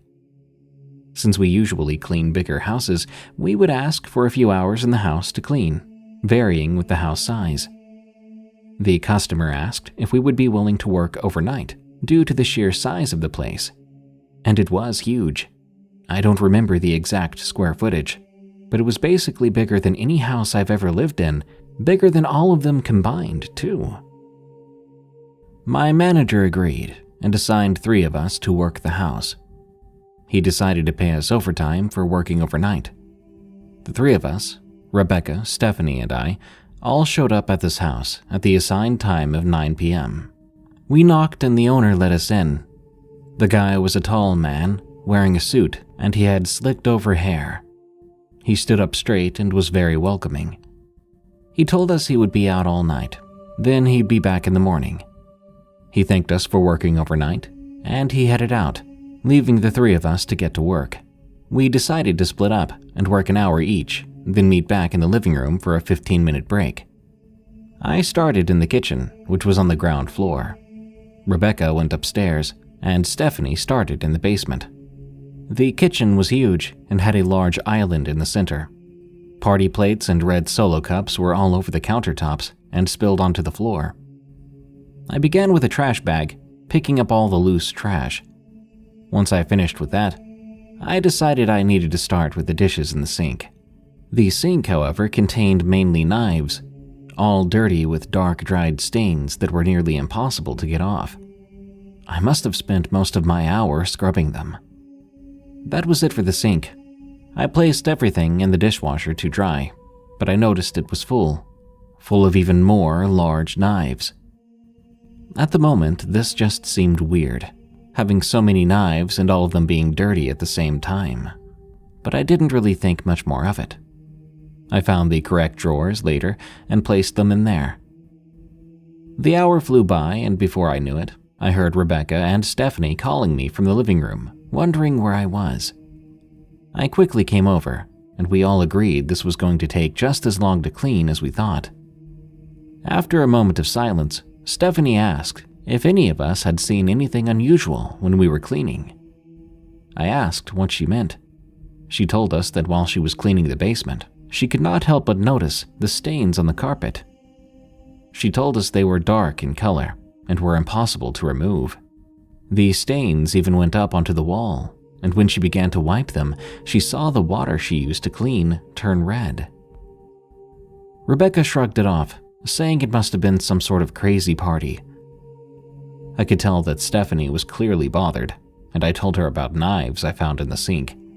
The combination of dark red stains in the basement and dark red stains on the knives did not sit well in our minds. Rebecca merely brushed this off, telling us the 15 minutes was up, and it was time to get back to work. The house was huge, after all, so we couldn't waste too much time. So the cycle reset. Another hour of work, and we'd all meet back for a break after that. I went back to finish the kitchen and moved on to the office room. The office was generally very clean. I emptied the trash can and began organizing some loose papers on his desk. It was when I walked behind his desk when I realized the floor sounded different. I stomped my foot lightly on the floor once again, and the same thing. It sounded like the floor was sort of hollow. Once again, I brushed it off, but over time, my curiosity was getting the best of me. So eventually I decided to lift the rug covering the floorboards. There I found a notch in the wood that acted as a handle. I pulled on it, and what I saw inside was clothing. Men's and women's clothes, neatly folded. There was also some jewelry. Nothing that was really alarming to me, but I couldn't help but wonder why these clothes were hidden in the floor like that. Just as I closed the floorboard, I heard Rebecca scream from upstairs. Stephanie and I quickly ran up to where we heard her. We found her on the floor, panting, staring at a now closed door. We were able to calm her down, and she told us what happened. While she was cleaning, the owner of the house came out from behind her and tried to strangle her. She said she was able to get away, and he chased her out of the room, closing the door behind her. I didn't know what to think. That was such a sudden and bizarre story. But Stephanie, who was already irritated with Rebecca due to her brushing off her uncomfortable feelings in the basement, grew irritated with Rebecca's claims. She walked right into the room she'd come from. She found nothing. Rebecca stood up and quit on the spot. She walked right out of the front door, and we assumed she called for an Uber to pick her up. Stephanie and I decided to work together from there on out, going from room to clean the rest of the house. Time passed and nothing out of the ordinary happened. We were making good progress too. We finished the upstairs rooms. When we headed back down the stairs, we noticed the front door had been left open. Thinking Rebecca had just left it open on the way out, we closed the door and continued to clean. A few moments later, we heard what sounded like a knock. When we turned around, we saw him, the owner of the house. He smiled and looked at us. He said not to let him interrupt us. It was awkward, having him watch us clean like that, not taking his eyes off of us for even a second. The whole time he had his hand behind his back. It was when I looked up again, I saw that he was now holding something. A knife. A large knife that he had been hiding behind his back. He noticed I saw it and told us, "Well, looks like you'd better run." I grabbed Stephanie by her arm, immediately trying to make our way out of the room, away from him. We couldn't leave the house at the moment because he was standing in the way of the front door, so we instead went into a hallway closet and closed it as quietly as we could. We heard him slowly making his way towards us. He scraped the knife on the wall as he walked. He called out, "Where are you?" over and over again. We held our breaths as he just walked up to the closet door. I could see his shadow underneath the door. Stephanie held her hand over her mouth, trying to keep herself from crying. The man was just standing there now, not making any noise. His shadow eventually walked away. Quietly, I lay myself on the floor. I peered under the door, and my heart nearly stopped. He had never left. Instead, he'd lain on the floor too, peering underneath the door, now staring right at me. When we locked eyes, I let out a scream, and he quickly stood up. But just before he was able to grab the door, I kicked it open, hitting him hard in his head, making him fall down, dazed. Stephanie and I quickly gathered ourselves and ran to and out the front door into the car. When we started the car, we saw him standing in the front door. Instead of chasing us, he was simply waving. We drove off, quickly calling the police. From what we were able to find out, they never charged him with a thing, stating that was due to a lack of evidence. He still lives in the same spot. I don't know what he would have done with us if we weren't able to run away from him that night, but based off what we cleaned in his house, I don't think we would still be alive today. For the rest of my time working there, Stephanie and I agreed to never work the night shift again. Overnight Shift Nightmare from Israel P.O. I never would have thought working at a gas station would cause me such trauma. It was a simple job at a time in my life where I just needed a job. It was nothing special. I cashed customers out for gas, lotto tickets, various junk food items, etc. I would stock the store with various items, and I would do some light cleaning of the store during downtime. Typical tasks for a typical cashier job. I worked various different shifts, sometimes days, sometimes mids, sometimes nights. Then of course, overnights. The year was 2014, Orlando, Florida. I was working an overnight shift, 10 p.m. to 6 a.m. At around 2 a.m., I decided to take a little restroom break while the store was dead. During an overnight shift, both front doors were to be locked if you had to run to the back to the restroom. The doors would then be unlocked once you returned from your restroom break. The front doors of the place were complete junk. One of the front doors was broken, so you couldn't even lock it completely. Management, of course, told us they put a call in to have it repaired soon. Therefore, I couldn't lock the doors prior to going to the restroom. I thought, what the heck? It was a completely dead night in here, and there probably wouldn't be a customer while I was away. No worries, right? As I was in the restroom, I began to hear someone enter the women's room, which was right next to the men's restroom where I was. A few minutes later, I hear the knob to my restroom door rattling and shaking. Someone was trying to frantically open my restroom door. Usually, I wouldn't think much of someone trying to hurry me in the restroom. This happened all the time with customers. But for some odd reason, something just didn't feel right about this. I had a bad feeling in the pit of my stomach that if I opened that bathroom door to leave, something bad would be on the other side. Going against my gut feeling, I exited the restroom. I couldn't just stay locked in there forever. What if a customer just wanted some help, I thought. Oh, was I completely wrong. Upon leaving the restroom, I was met with two masked men, and I immediately found that they both had guns. All I wanted to do was bolt across the store, out the front door, but I held back my panic and fear and followed their every direction. They directed me back to the front of the store towards the counter. Guns were pointed up against my back. I could feel their barrels right up against my spine. They began to pat me down for valuables, which I didn't have on me. Then they started to yell out various questions. They wanted to know where the safe was. I told them it was in the manager's office, but I had no access to it. If only they knew, as a night safety precaution, our managers would empty out the safe in their office. So there really was no significant amount of money to take at night. Then they wanted the other safe, which was located where I was at now, the front counter. Now there was some money in this safe, but the safe itself was time sensitive. To actually open this safe, it took a whole 10 minutes once the key was entered into the lock.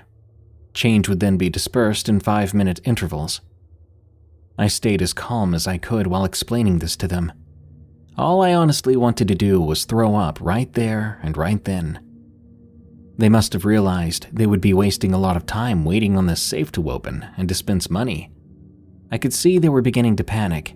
One of them then practically ripped open the register drawer and grabbed it.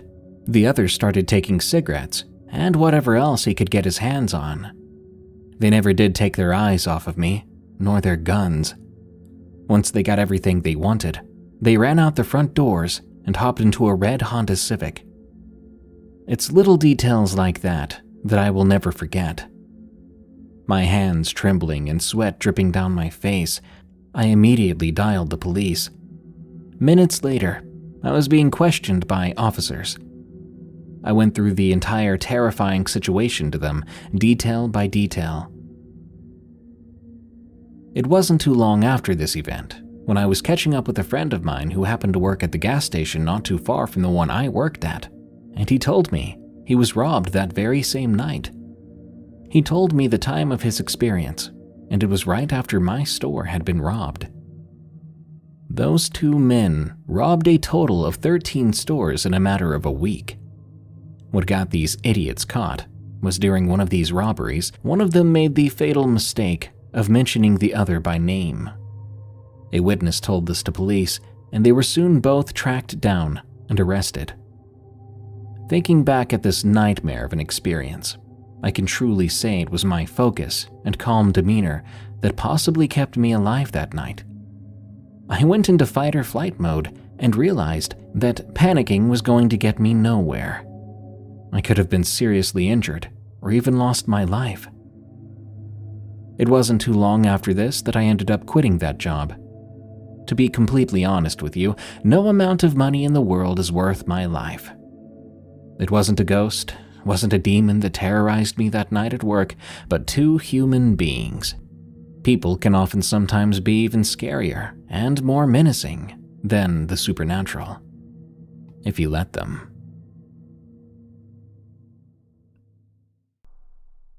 Creepy, disgusting drunk that got me fired.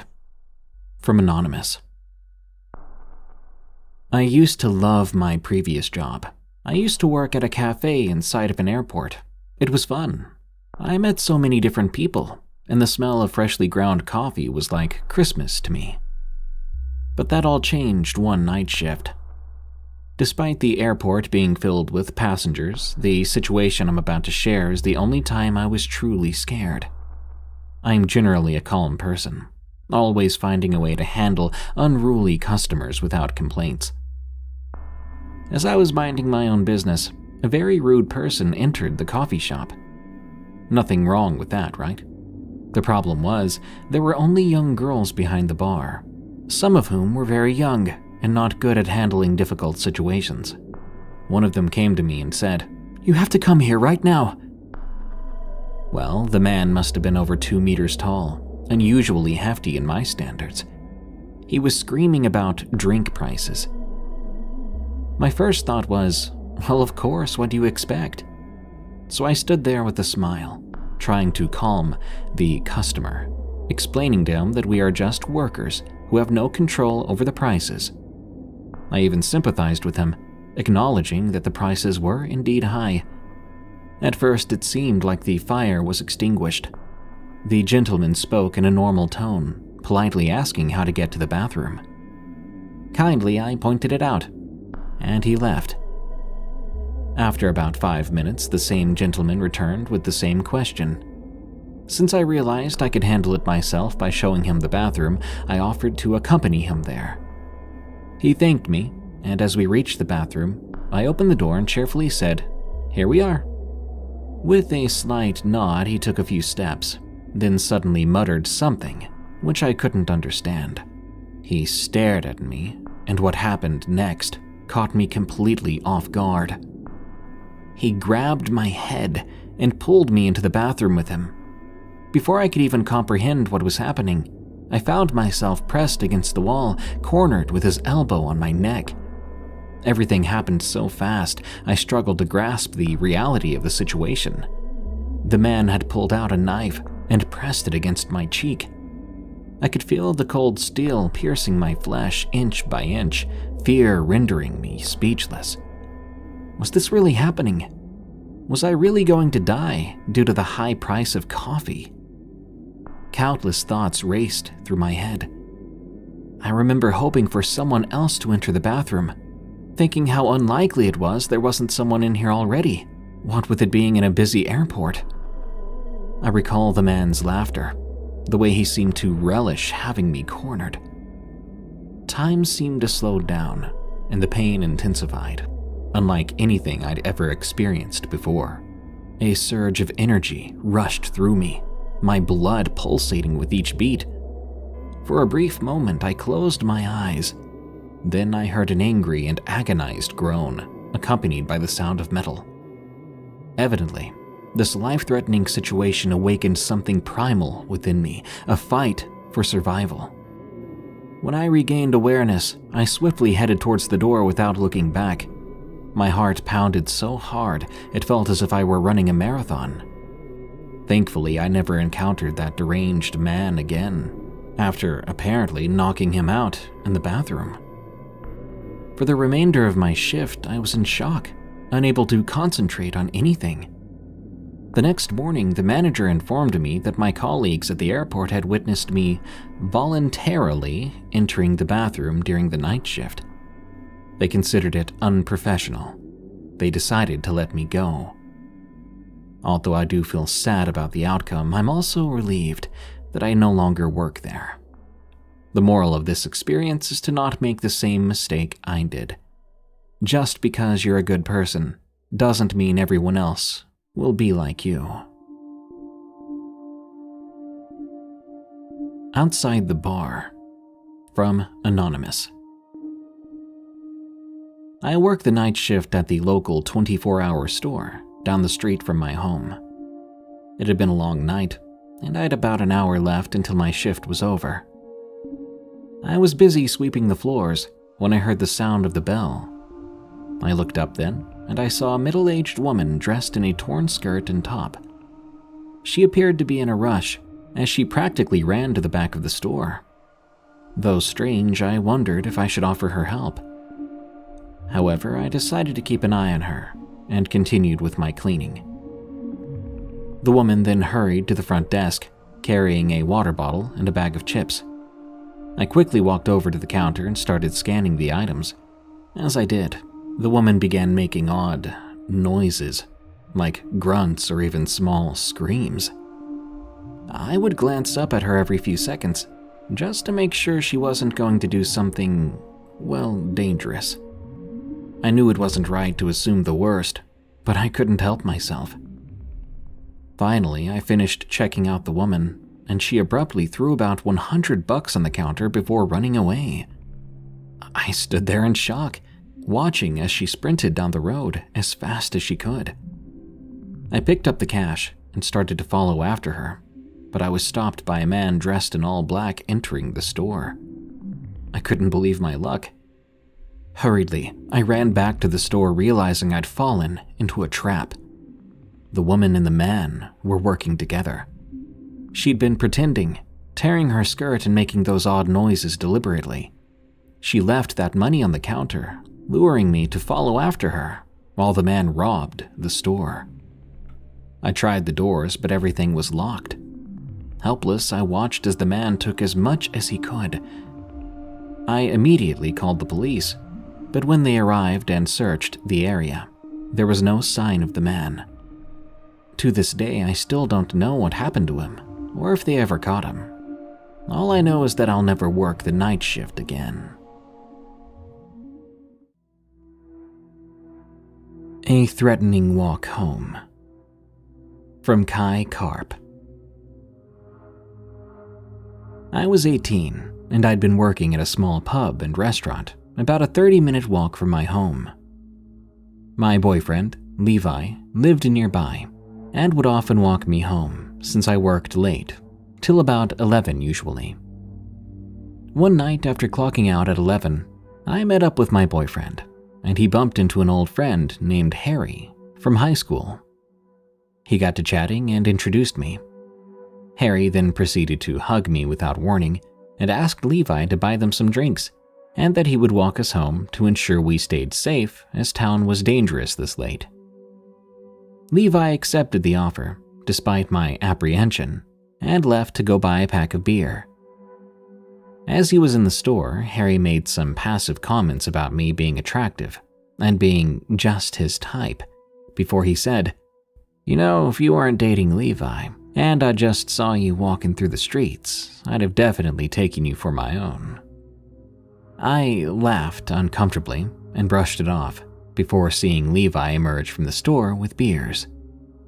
I rushed over to him and whispered to him, telling him that I found Harry unsettling, and I did not want him following us home. We had to walk through a thickly wooded off-road path to get to our place.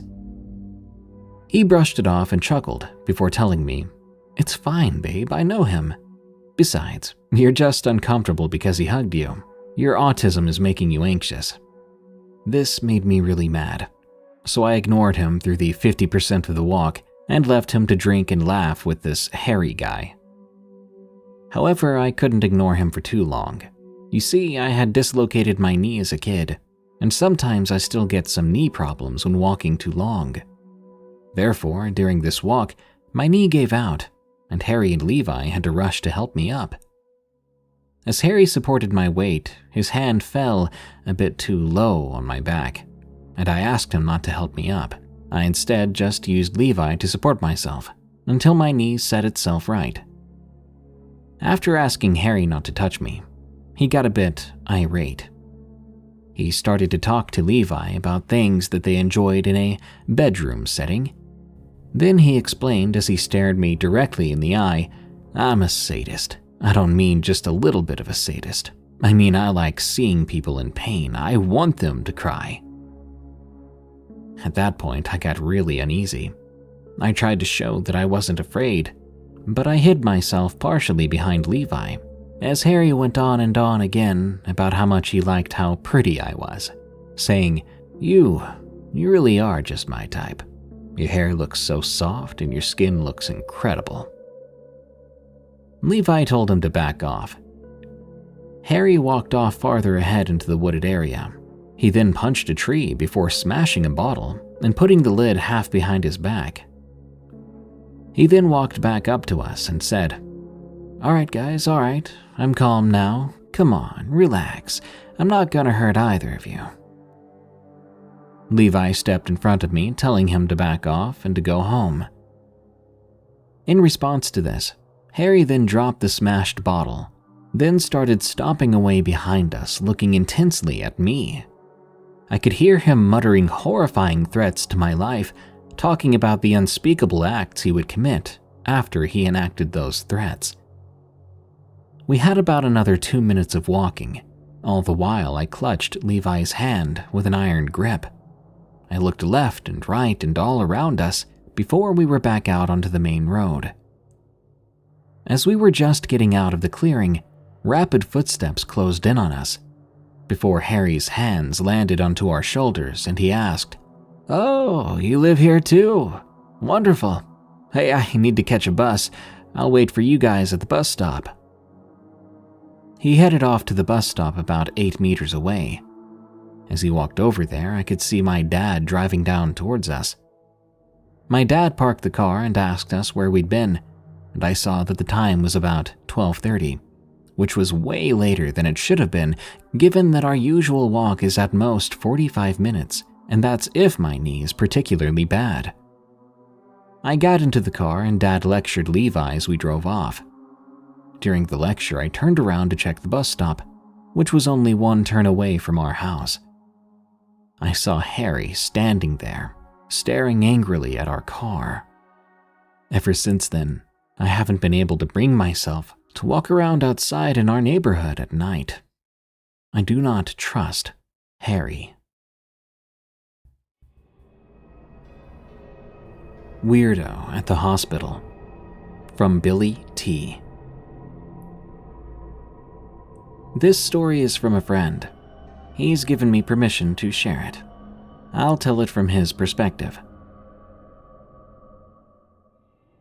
I work overnight as a security guard at the local hospital. Most nights are quite tame, while the rare one can be exciting, ranging from drunks urinating in the hallways to psychiatric patients smearing waste on the walls. However, one particular night will haunt me for the rest of my life. I was heading to my next post, with the first half of my shift already behind me that night. I sat down at my station and began doing some mundane paperwork. My station is situated in front of the waiting room, where people patiently sit to be seen. Tonight, the waiting room is empty, except for one man. He appears unassuming, sitting alone on a bench, hands in his pockets.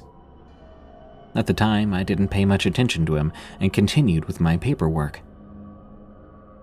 After only a few minutes of signing documents and initialing papers, something triggered my instincts. The hair on the back of my neck stood up, telling me that I needed to pay attention to something. Well, I looked up, and I see that man now swiftly scurrying out of my line of sight. I turned and watched him closely as he hid in the corner of the triage area, rummaging through his pocket and quickly shoving something inside. This made me nervous, but I still had a job to do.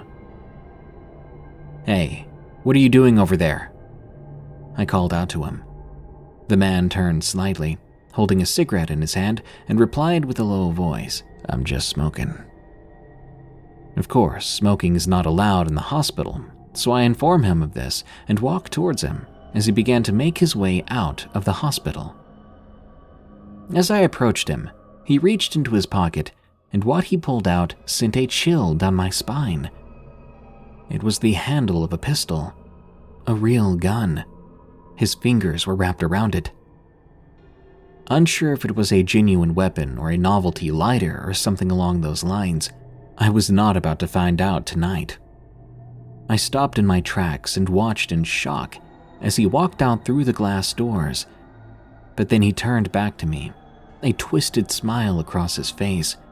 He crouched in the doorway before he turned away and disappeared into the darkness of the night. When my nerves finally came back, I called for help and waited for my team to arrive. I don't know if I'll ever come across something as terrifying again. If I do, I'll make sure to call for backup beforehand.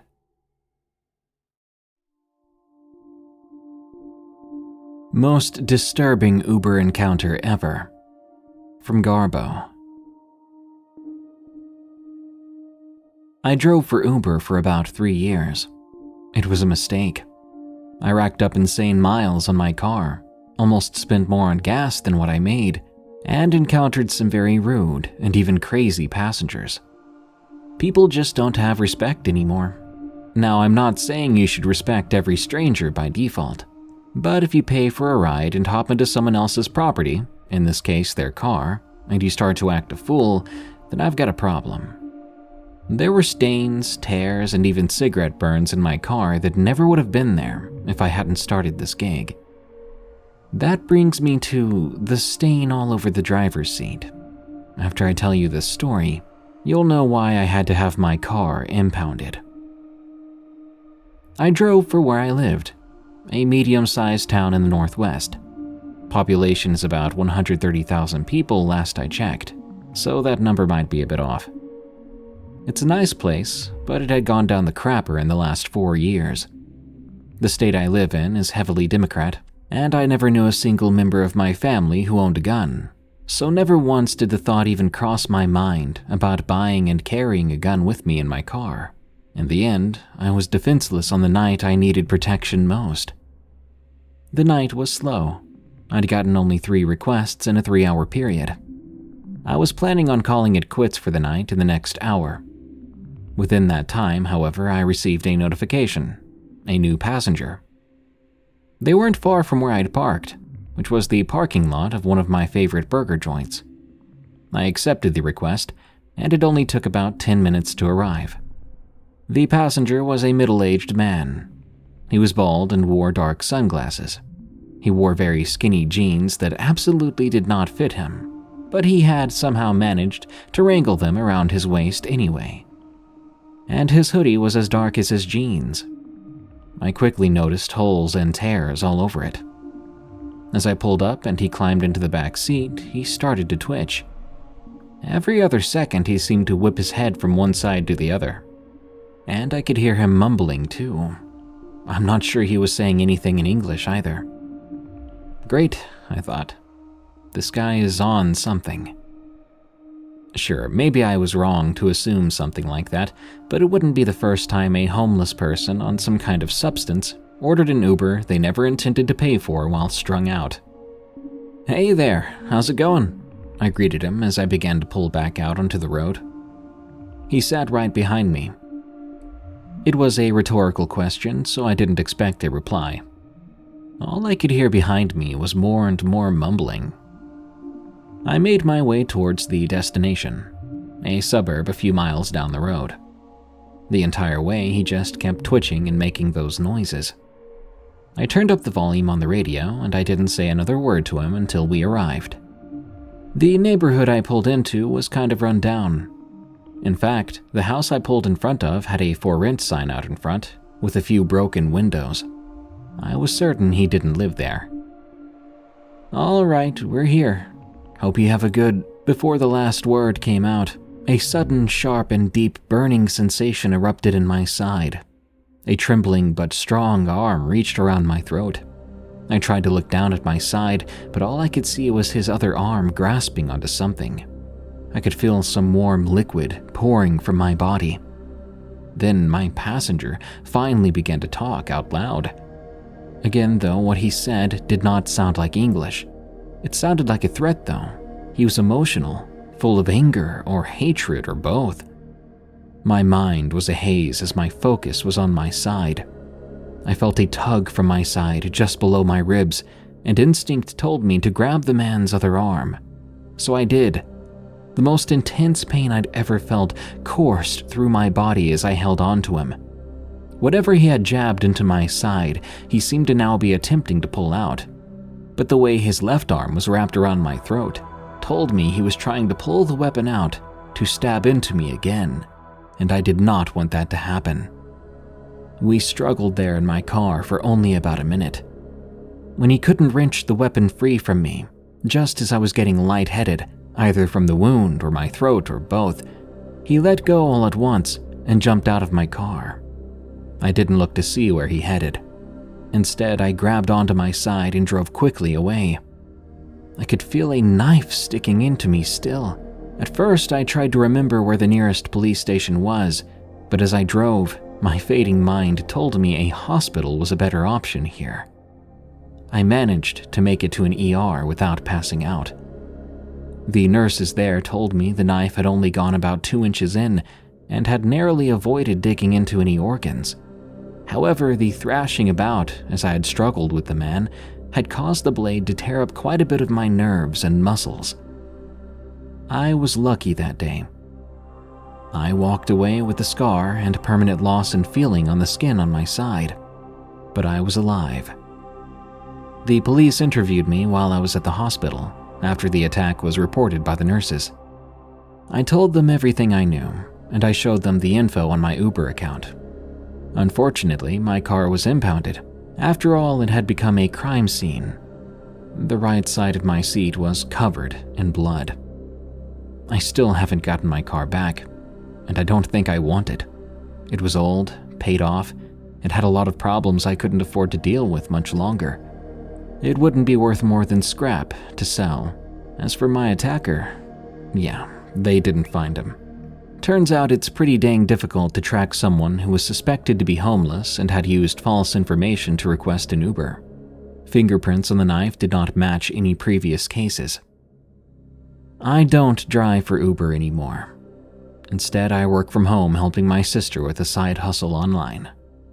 It's easy, and I don't have to deal with strangers any longer. At least, not face to face. The Shadow, from Medzi. I'm a 25-year-old female, and I've been a private home caregiver for 7 years now.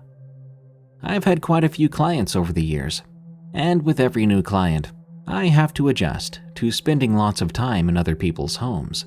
I used to work a lot of overnights as I'm a night owl, but even so, all my overnight jobs allowed me to sleep if I wanted to. I'd been working with this particular client for about 3 years. I would go over and spend about an hour or two watching TV with him. Then I would help put him to bed for the night. He would get up a few times throughout the night for trips to the bathroom, and I would get up and make sure he walked safely to and from the bathroom, as he was in his 80s. In the beginning, I would work 2 to 3 overnights a week for him, and I was very comfortable in his house. I got used to all the noises in the house overnight.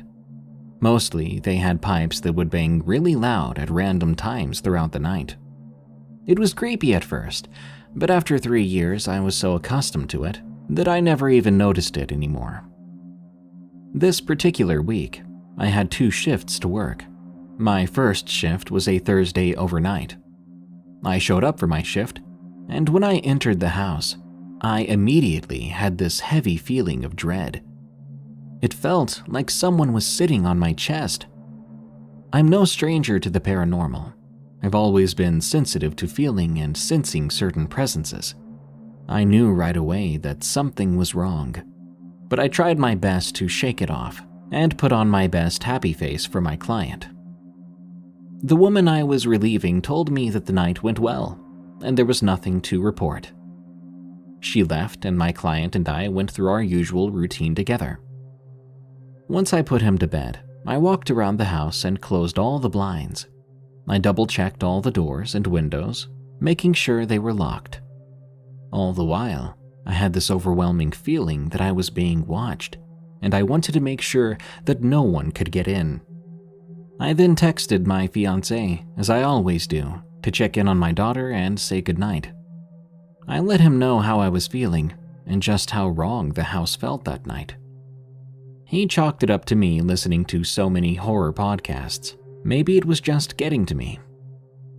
I said goodnight and turned on some videos.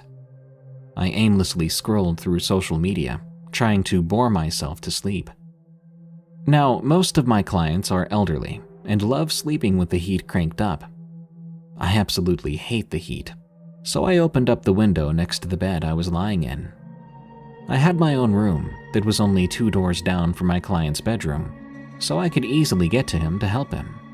But I also had my own space. It's important to the story to note that he lived in a wealthy neighborhood that was surrounded by Native American reservation land. I was used to hearing and seeing all sorts of wildlife: turkeys, foxes, deer, coyotes. Around midnight, after I'd gotten my client back to bed after the 3rd visit of the night, I lay back down, and right away, I heard a pack of coyotes howling in the distance. I grew up with a coyote den behind my childhood home, and I was very familiar with the howls they make. These howls didn't seem normal. They seemed as if they were far away, but within a minute, it was as if they were on the deck, right next to my window. They also seemed distorted, as if they were recorded and being played back on a staticky radio. I can't fully explain it, but it just sounded so terribly wrong. I tried to record the sounds on my phone, but I was shocked. When I played my recording back, there was no sound. In actuality, they sounded as if they were right next to me. This went on for about 15 minutes straight, until my client called for me again. I had to leave the room to go help him. That night, my client called for me over 10 times, which was very unusual. At most, he would call me 3 times on a normal night. I ended up falling asleep, and nothing else happened. My next shift was the following Saturday. All day I was dreading going back to work there. I just felt uneasy, almost scared to go. I knew something wasn't right. My fiancé was telling me it was just my imagination and everything would be fine. Reluctantly, I headed into work that night. When I arrived, the woman I relieved told me he had been having trouble sleeping the previous night too, and that he was exhausted. My client looked horrible, as if he truly hadn't slept in days. There were black circles around his eyes, and he was fast asleep in his chair. I put him to bed that night, and I went around the house checking doors and windows again, making sure the house was secure and the blinds were down. Throughout the night, my client could not sleep, calling me every 30 to 40 minutes. I was absolutely drained as I was used to getting some sleep on my usual overnights. When morning came, I made my client his usual breakfast, and I joined him at the table while he ate. All of a sudden, he looked right up at me, and he said, "Can I ask you something?" "Of course," I replied. "These past 3 nights, when I try to fall asleep, this black shadow appears and sits at the end of my bed, staring at me. It just stares at me and doesn't go away for hours. Could I be hallucinating?" When he explained this to me, I felt all the blood flush from my face. This client was very religious and never spoke about anything of that nature ever. I felt completely blindsided and scared. I now knew that all the fear and unease I was feeling was not just my imagination. I asked him if it had a face, or if he recognized it, or if it felt like someone he knew. He told me it felt like a stranger, and it was scaring him. That's why he'd been continuously calling me to the room and going to the bathroom. He was trying to get the shadow to go away. I just told him that I wasn't sure if it was a hallucination or not, but I would tell his daughter and have her look into it. Immediately when I left work, I called my fiancé and told him everything. He asked me what I was going to do about it. I did a bit of research, trying to find the best way to cleanse the house without freaking out the client. I decided I would bless some tourmaline and bring it with me to work, and place it above his bedroom doorway. Tourmaline is a black stone used for protection in many cultures. If that didn't resolve the heaviness in the house, then I was seriously considering quitting. So my next shift, I did just that. That shift he didn't wake up as much, but I still felt uneasy. I had a week off, and by my next shift after that, I noticed immediately when I walked into the house that it felt different. When I asked my client if he had been seeing anything strange again, he said no, that he was finally starting to feel normal again. He really looked like a new man too. The exhaustion and sickly look he had was completely gone. I don't know who or what was in the house tormenting my patient, but I am relieved that I was able to bring some peace back to the house. Whatever its intentions were, I was not going to sit around and do nothing or stay there if it refused to leave. I had never felt such fear before in my life, and I hope I never have to feel it again. There are so many evil things lurking in the shadows, so stay safe, everyone, and listen to your intuition. The Mudman, from Mr. Mystery 555. I'm a 19-year-old freshman that works at the local McDonald's in my local town to pay off student loans. We've all been there, right? I like this job a lot, especially since I met my now fiancée, Morgan, while working there. I liked doing this job day by day until this one October night of last year, where my feelings for the job and how I see it took a dramatic change. That day was no different than any other. I got here at the time I always did, which was 3:45 p.m., giving me 15 minutes to talk among my fellow coworkers about the particular customers we didn't like, or the ones we actually did like, those kinds of things. That's when one of my coworkers, named Joe, said something that sent shivers down my spine. "Hey, you guys ever heard of the Mudman?" Another coworker, Ryan, and I just looked at him and said, "What are you even on about, man? Did you drink a little too much last night?" He looked at us and smiled, replying, "You'll see. He comes when workers like yourselves take the overnight shift." It's a good time to mention that our particular McDonald's was open 23 hours at the time this took place, with 1 hour of downtime to clean and bring more supplies out for the next shift. Before I could say much more about Joe's weird story, it was time to clock in, and the day went on normally for a while. Of course, I avoided Joe a bit more than usual. Some time went on, and eventually it was 11 p.m. It was now time for us to take that 1-hour cleaning break I'd mentioned.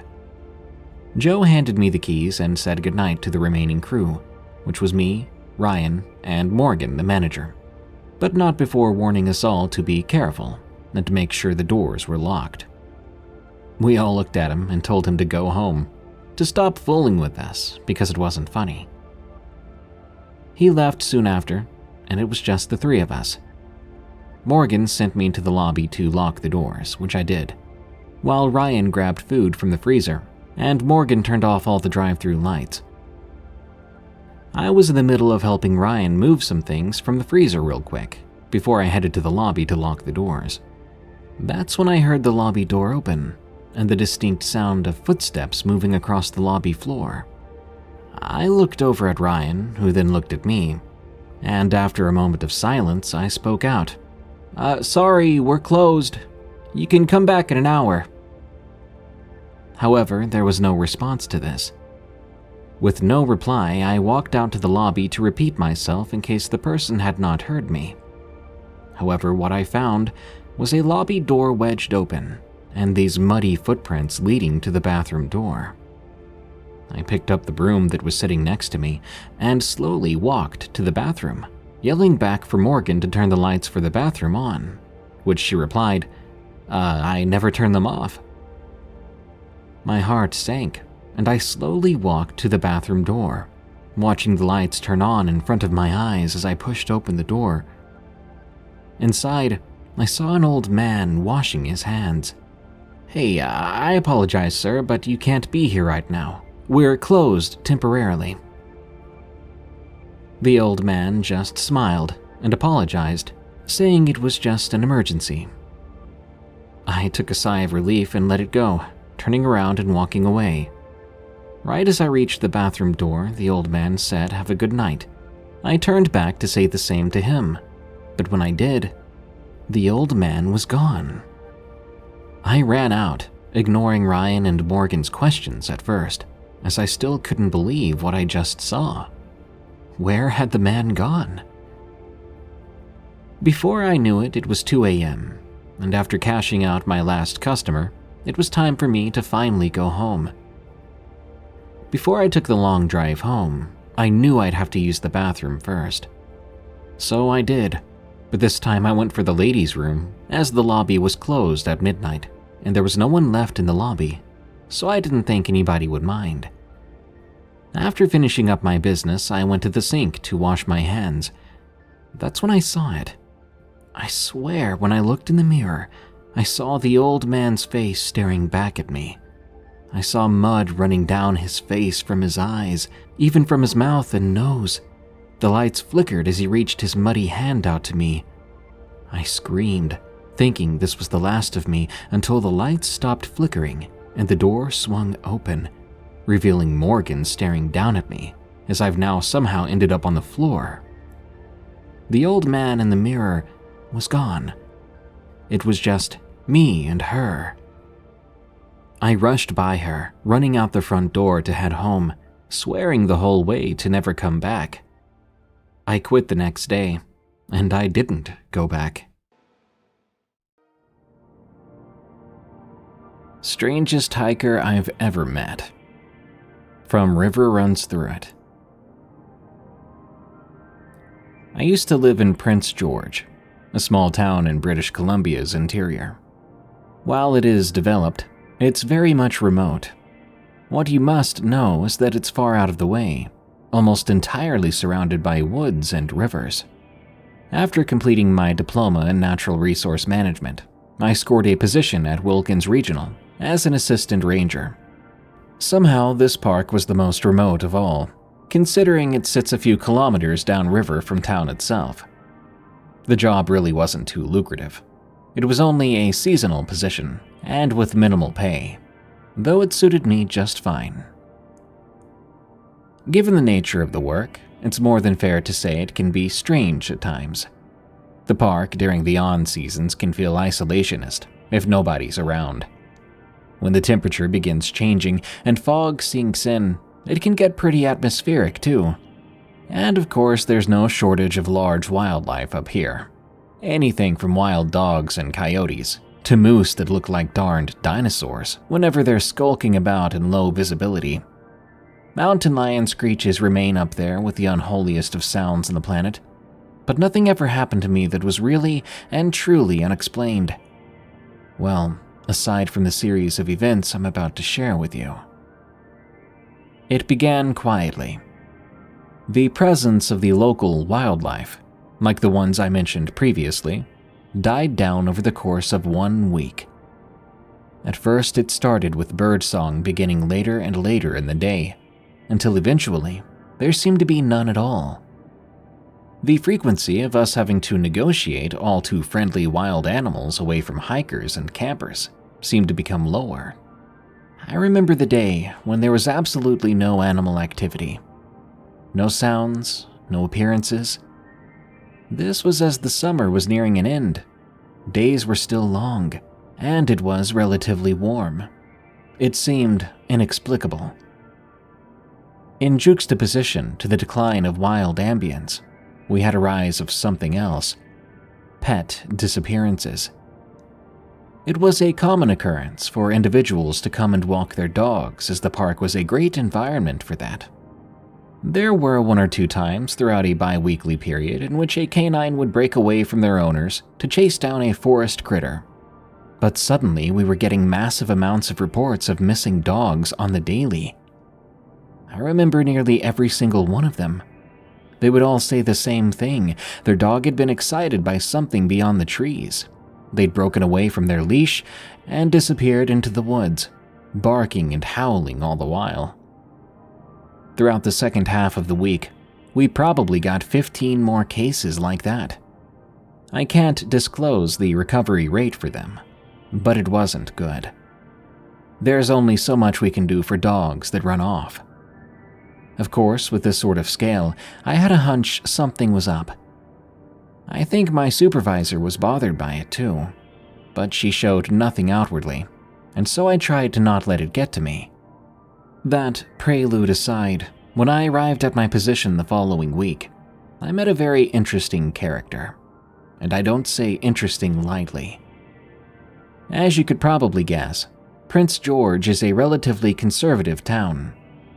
During my stay there, it was by no means intolerant, but given the social norms present in such a development, it's easy to tell if someone isn't a local by the way they dress and act. That's why when I saw the guy outside of my posting, I could immediately tell he wasn't from around there. As I approached the building I was stationed at, one near a parking lot and overlooking both the river and 2 of the 3 primary trails of the park, I noticed him leaning against the building by the front entrance. He was skinny, like incredibly skinny for a man, with long silver hair that made little sense considering he was young, plus these flowing sleeve tattoos that were crazy in detail. He just had that look, the type to make you think, yeah, that guy is starring in a movie. I could even see they went up his arms and across his chest, only because of his bizarre outfit. It was this open, short-sleeved overcoat that wasn't thick enough to keep in any relevant amount of heat, and that was all for the top at least. No shirt, no gloves, no hat. Half of his upper body was left exposed, and this is something incredibly uncommon for Prince George, because it's cold up there, even in the summer. Even with that, he's wearing some relatively normal dark pants and low tops. You might think that's a strange amount of detail, but he was so bizarrely out of place that I attentively observed him as I approached the door. As I came near, I noticed his attention was diverted to a small book he was reading in one hand. I couldn't tell you what the title was, as he immediately tucked it away as I came closer. Our first interaction began with him smiling, neatly, before greeting me with a, "Hello, Ranger." This I found interesting, firstly because no one's ever just called me Ranger, and secondly because I was bundled up in a large coat for the morning cold, my uniform obstructed, so he couldn't have known for sure who or what I was. But I suppose he could have guessed, since I was approaching the building at such an early hour. Anyway, I greeted him back, asking him what he was doing out so early. Keep in mind, it was just past 6 in the morning at the time, and natural light was next to zero. We were only lit up by a bulb attached to the ranger post. I also make it a point to ask him why he's so underdressed. I remember him specifically dodging the latter question though, instead only opting to answer the former. Like so many park goers the past week, he informed me that he'd lost a pet on one of our trails. I asked him when, but he said he wasn't sure. I remember him saying something along the lines of, "Some days ago." Now, as anyone probably would, I found that answer strange. Typically, especially in an area filled with natural predators, if you lost your pet, you would report it to the rangers the day of, rather than waiting an unspecified amount of time. That, combined with this bizarre outfit, his seeming indifference to cold weather, and mannerisms, made me think something was wrong with the guy. I didn't really know what at the time. He didn't appear to be drunk or high as far as I could tell, which was quite the problem up there. He didn't seem threatening either. If anything, he was ironically well-spoken. Still, his story made very little sense. But I did my best not to act on judgment, and so I told him that once I opened the post up, I'd be happy to take a report. He didn't agree to that though. He proceeded to tell me that he would find the animal himself, going on to explain that the only reason he was waiting outside the post was to meet the ranger on duty. Weird, I know. We talked for a while, a quick conversation in which I found out his name was Adam. I remember asking him multiple times about his animal, insisting I file a report, but he refused to tell me anything. It was strange, because it wasn't like he was dodging my questions. More so, it was like he was constructing the conversation to avoid answering me without sounding awkward. Adam was very good at using his words, and they were archaic words too. He was obviously young, but he spoke like an old man, with verbiage you'd think was lost to time. It reminded me of my grandfather in a strange way. Regardless, I did eventually catch on to his reluctance to divulge information, and it tripped further alarm bells that were already primed because of his out-of-place character. As if aware of this, he promptly informed me that he was heading off. He said he enjoyed our conversation and that we'd be seeing each other again soon. He began to walk away before offering me his hand, saying it was a pleasure to meet me. So I shook it, reluctantly. Part of me wanted to insist that he stayed and detail his missing pet, but the off-putting vibe coming from him led me to deciding not to stop him. Instead, I watched as he turned away, starting on his hike down the trail to look for his lost animal, once again producing the strange book from his interior coat pocket. It really was curious, the way he made his way down the trail in the low morning light, with his focus solely on his book, as if he knew perfectly where he was going. My morning duties proceeded after that. I mentioned Adam to my supervisor haphazardly, and they proceeded to give me an earful about how I can refuse the trails to individuals, especially if it's too dark to see where they're walking comfortably. She was right, and in hindsight I should have. But like I said, there was something very odd about the man that made me not want to interfere in his search for his pet. The day goes on, I remember it was our busiest day in terms of animal upset. We're talking upwards of 10 reports. At the end of my hours, my manager sat down with me and one other guy, my coworker with an identically junior role. She told us that she was genuinely concerned there was something causing the disappearance of pets along the trails. Naturally, the two of us were both like, a predator? But she didn't think so. The opposite, actually. She believed there might have been an uncommon late summer boom in the breeding season of rabbits or other small critters, things dogs would especially prey upon, which might have went unchecked by their local wild predators. And we both nodded. The idea made sense, I guess. Earlier that year in the spring months, we also had huge numbers of dogs running off trails, which is typically when you see rabbits in frenzy.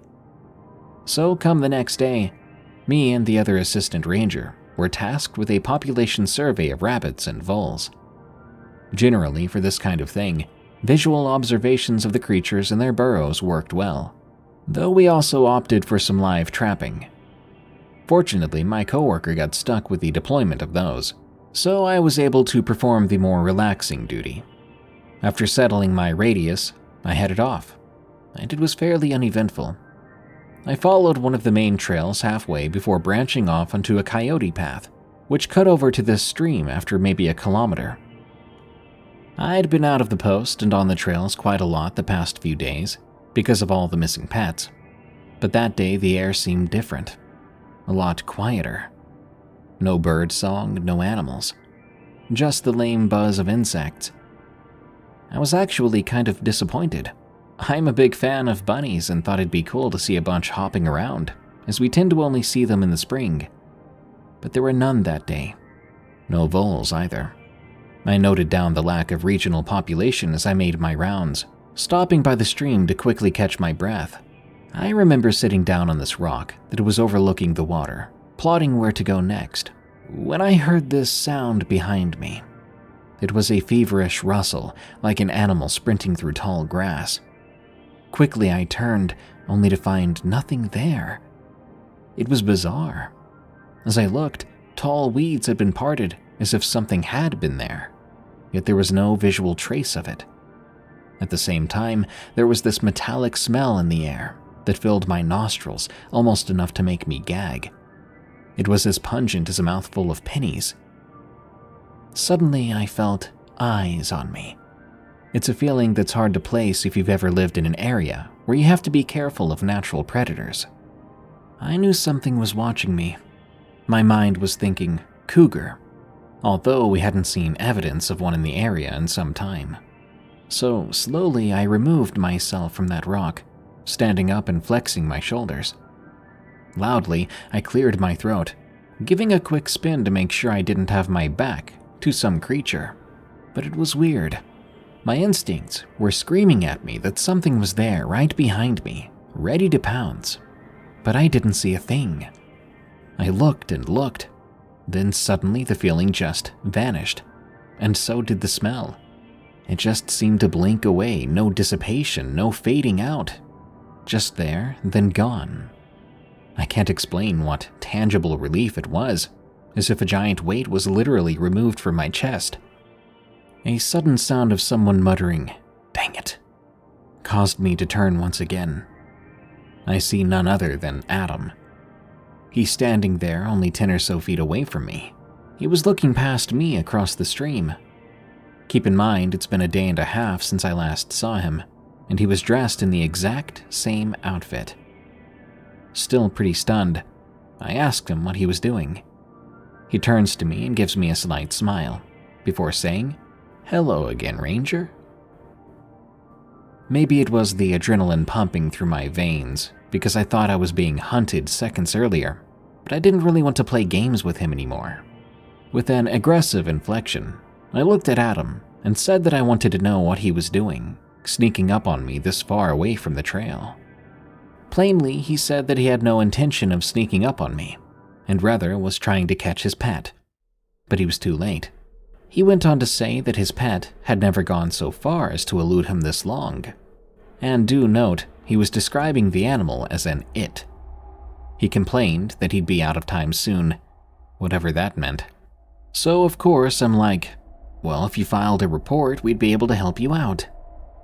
Then, with another smile, he said something along the lines of, "You've already helped me out tremendously." Then he looked past me over my shoulder once more. First, I thought he was staring at me, but then I followed his gaze, realizing he was looking across the stream in the next tree line, maybe 75 feet away. I see it then too.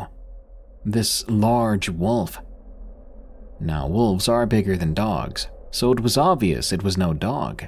However, this was bigger than the typical wolf, too. It was black and brown, peeking out from the trees. Maybe, I thought, I couldn't see it properly. It just looked absolutely massive. A dire wolf in every sense of the word. Instantly, I think, this has to be what I felt watching me earlier. I took a step back, keeping my eyes on it, I was scared if I looked away, it was going to come charging at me. As I paced backwards, Adam, with no concern at all, stepped past me, heading towards the animal. Once he passed the rock I was sitting on, the thing turned tail and took off into the woods. I heard him let out an exasperated sigh. With my breath sucked out of me, I managed to ask him if that infernal thing was his pet that he'd been talking about. We met eyes and he said nothing. He then turned away, pacing down past the rock as if he was going to cross the stream. So I looked on, watching him wade through the stream in his pants that were no doubt getting soaked. I quickly turned around, walking back to my post. I didn't know what to think of that interaction. Even to this day, I still have the mental image of that wolf staring at me across the way. I've only had to deal with a predator on 2 other occasions, and the way that animal looked at me was nothing like anything I've ever experienced. Even weirder than Adam himself. I didn't know what to think. What the heck was he doing going after that huge animal? I don't even recall how I rationalized it at the time. I think I convinced myself that what I'd seen was in fact a household dog, one of monstrous size somehow. But deep down I knew that that creature was not a domestic dog. In denial like I was, I didn't have the thought to report the animal, nor did I bother informing either my manager or my coworker what had transpired. Instead, I decided to take the day, because the anxiety from the situation turned into debilitating nausea that ensured I was not going to work comfortably. My manager was upset, namely because she had to take over my surveying duties, but she understood nonetheless. My shift had altered times on each Tuesday of the week. The next day I arrived at just past noon. The park was closed down for guests. The parking lot was largely closed off, with a few site-closed signs that I hadn't ever deployed myself in all my time there. When I entered the post, I was greeted by the other rangers, who informed me that the park trails had been shut down for the time being, in accordance with the extreme number of pet disappearances. I asked my manager how the survey went. She said that was the thing. She went on to tell me that, like I'd witnessed in my brief profile, she didn't find a single element of expected life. No predators, and no prey, let alone the dogs that hikers had lost. I could tell she was a little freaked out, and she continued to say that she hadn't seen an event like this since she started her career over a decade ago. She then told the both of us that she didn't have much of an idea what sort of event could be causing the disappearance of wildlife. Her new theory then was that it was something to do with ultrasonic machinery.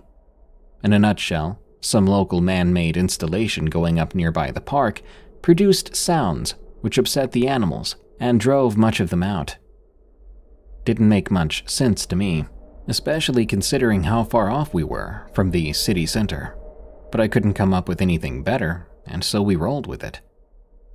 She said that she had requested an ecologist to come in, but they had to fly in from a neighboring city, and it would be a few days.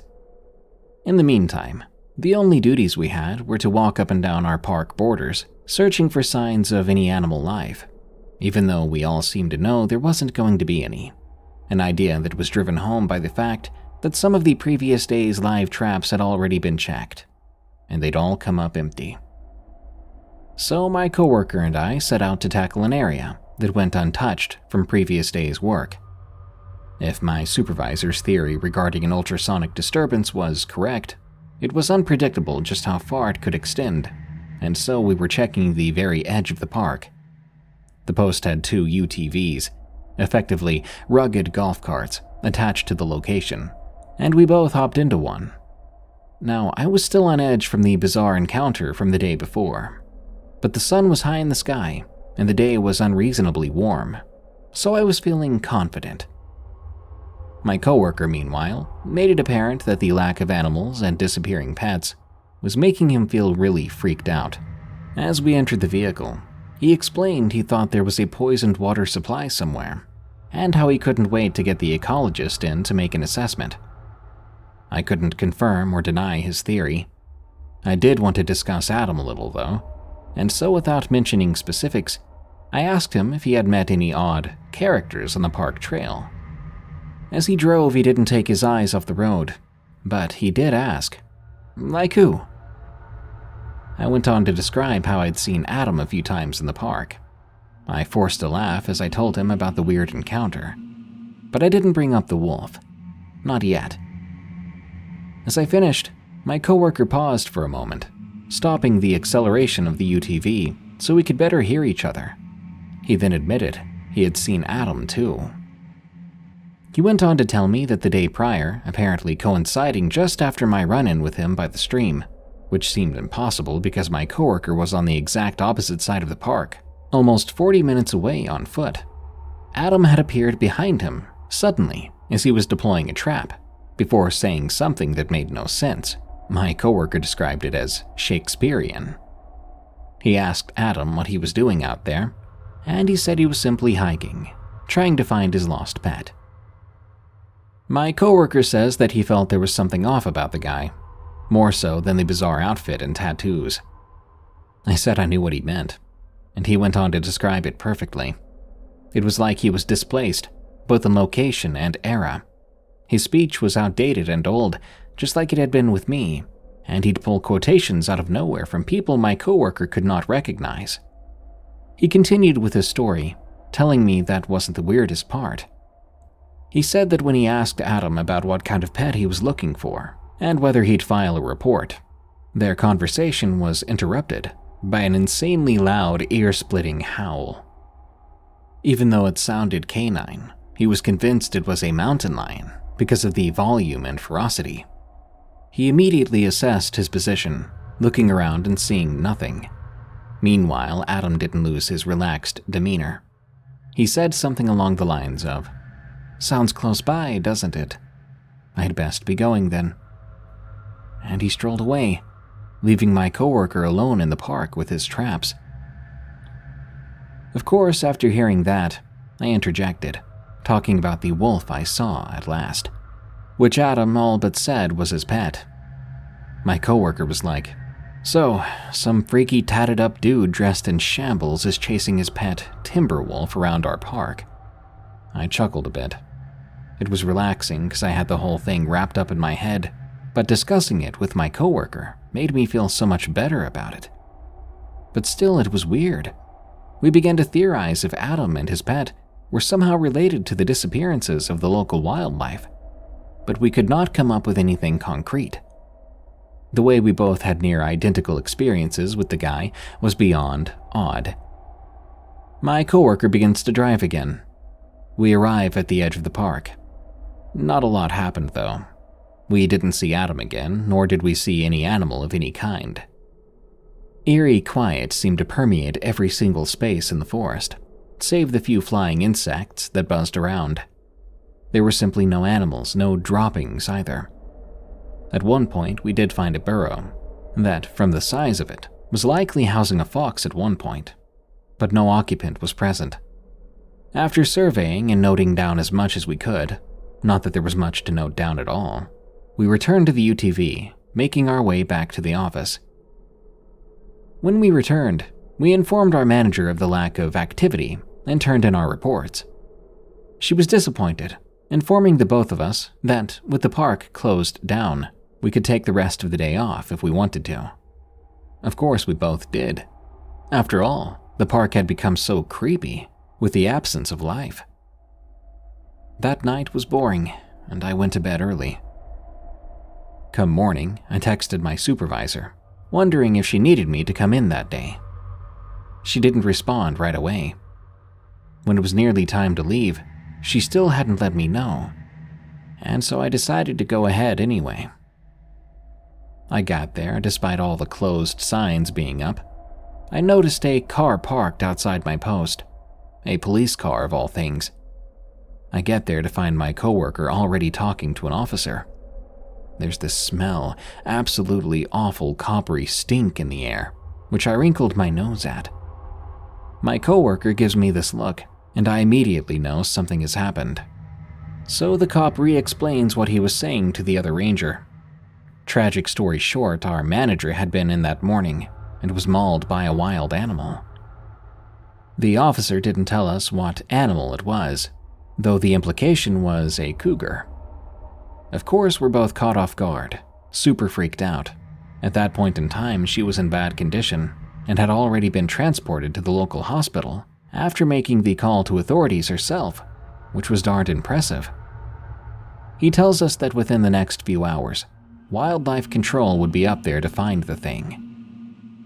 After a bit more, the officer left. Of course, I'm heartbroken, but at the same time I'm puzzled.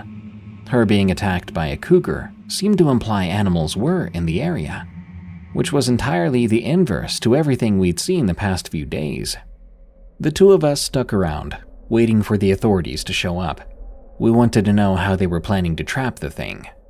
I wasn't really sure, but we both remained in case our assistance was required. Since the attack happened so close to the post, we were expecting them to capture and euthanize it. I remember finishing my first cup of coffee that morning when the front door to the post opened. My coworker, who was just outside the post, came in with a bewildered look on his face. He looked at me. Immediately, I knew something was wrong, so I stood up. He informed me that Adam was outside, and he had a friend. Together, we headed outside of the post. There he was. He sat casually a few meters away from the post, seated neatly on grass just bordering the parking lot. What shocked both of us was that next to him was this puppy.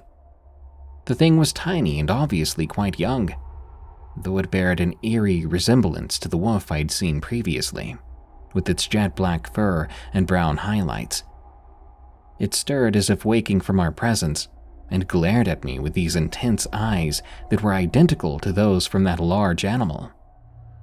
Seeing us, Adam approached, tugging on a black rope that I'd only just then realized was leashed around the small animal.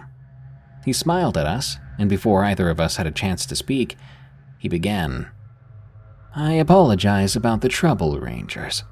I finally caught my pet and we shall be leaving."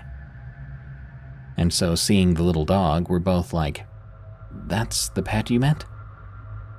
But he ignored us before going on. "I'm sorry about the woman. The distraction was everything I needed. Rest assured she will recover." We knew he was referring to our manager.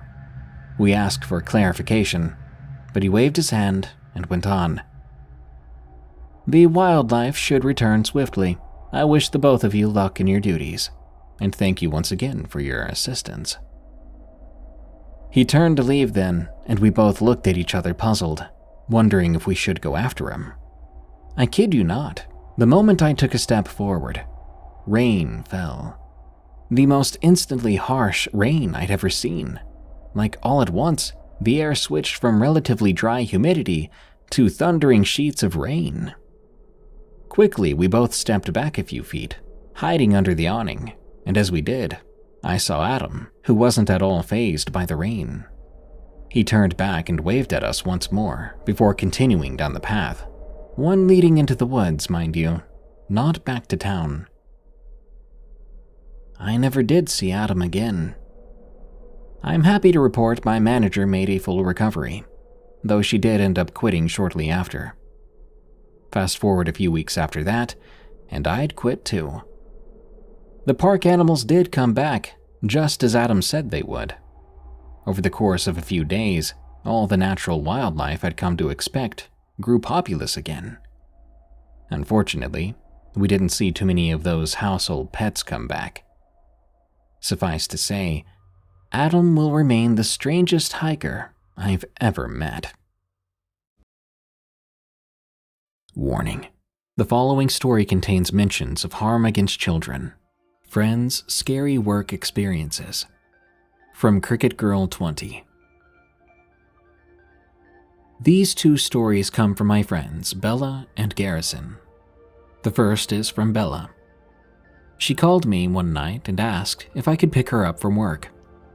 I told her yes, and I noticed she sounded shaken. Once I picked her up, I asked, "Bella, is everything okay?" What she told me would have been scary for any young woman. She then explained, An hour before I called you, I was just passing the time looking at my phone when a man walked up to the window of the snow cone stand. He asked for a large snow cone. Of course, I made it, and as I opened the window to take his payment, he grabbed me by the arm and said, "Give me the money." I froze then. I told him I don't have the key to the safe, which was a lie. He got angry and started banging on the side of the building.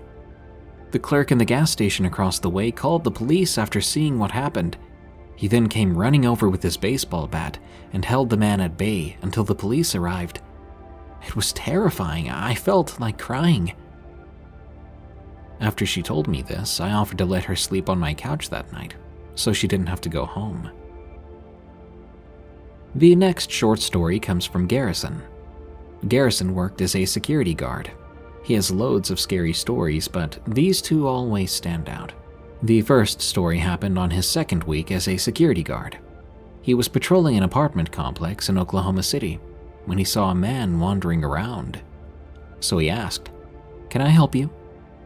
The man replied, "I'm just looking for someone." After he said that, he instantly reached for Garrison's taser. Garrison was able to push him back and pull his taser, saying, "Don't move." He called the cops and they took the man away. His second story took place when he was a security guard for a homeless shelter. One night he was sitting in his booth when a couple came up with a German Shepherd. The lady asked, "Could we get in for tonight?" Garrison knew he wasn't allowed to let people in without asking the shelter boss. But as it was midnight and he felt bad for the dog, he let them in anyway. He said he didn't have a good feeling about the man, but he let it go. The following day, he got a call from the boss at the shelter, and what he heard validated his bad feelings. His boss told him, "Garrison, the couple you let in last night, the man specifically, he was a registered, child offender, if you know what I mean. And what he did after you let him in, let's just say he victimized a little girl and was caught early this morning." Garrison said when he heard that he wanted to puke. His boss then told him that he couldn't work at the shelter anymore. He couldn't stop blaming himself for what happened to that girl. Garrison changed after that too. Whenever I see him, I know he still thinks about it. Elderly Pervert. From Fred 2 Electric Boogaloo. When I was between the ages of 18 and 23, I worked at a local grocery store as a bagger. Eventually, I worked my way up until I was working in the pharmacy. I have a lot of stories, so if you like this one, I'd be happy to tell more from all the different jobs I've had. This was when I had just started to upgrade from a bagger to train as a cashier. While in the process, I took over the custodian job on Sundays and Mondays, while the usual woman had her days off. Everyone seemed to like me. They even called me Sunshine, because I was told I always had a bright attitude that cheered everyone up when I was around. The workers of each department knew who I was and were always happy to see me. It was a crappy job with little pay, but seeing other people happy made it worthwhile to me. Now, in our grocery store, we had a Starbucks. I didn't have a lot of money at the time, but I would get a water every once in a while, and I would chat with the girls that worked there while they made other people's drinks. We had a high turnover rate, so I always saw new faces, but I would treat everyone the same, with a smile. Fast forward to a night where I'd just taken all the garbage from the gas station out front and the trash from the deli. Suddenly, someone grabbed me. I looked, and it was this girl I'd never met before, but she was wearing a Starbucks apron, so I figured she was a new hire. "Fred, I need you to hide me, please." I have no idea how she knew my name, but it sounded very urgent, so I pushed open the double doors that led to the back of the store where I was going to dump the trash. It was where we kept the overstock, where new pallets came in, and there was a door to the garbage chute for the massive dumpster out back. "Is there any way you can hold on to that trash?" she asked. At this point, I was confused. asking her to fill me in. "There's this old man out there, and he's been following me. I was taking out our trash when I noticed him coming up behind me. I didn't think much of him at first, but after dumping the trash in the chute, I went to the bathroom and he was still standing there." The look in her eyes was burned into my head that day. She was on the brink of tears. I let her know she could walk with me to the other double doors, and I would make sure the coast was clear. She clung onto my right arm for dear life. We walked all the way to the other side of the store where the other set of doors were. I asked her to let go and she nodded at me. I stepped out, and there he was. I'd always noticed him around the store before. He wore a green raincoat and a faded red hat, which was so old it was practically pink at this point. He looked at me, and I could tell he knew what I was doing. I backed away into the safety of the back room and told her what I saw. He knew what we were doing, so I let her know that, and she held my arm once more.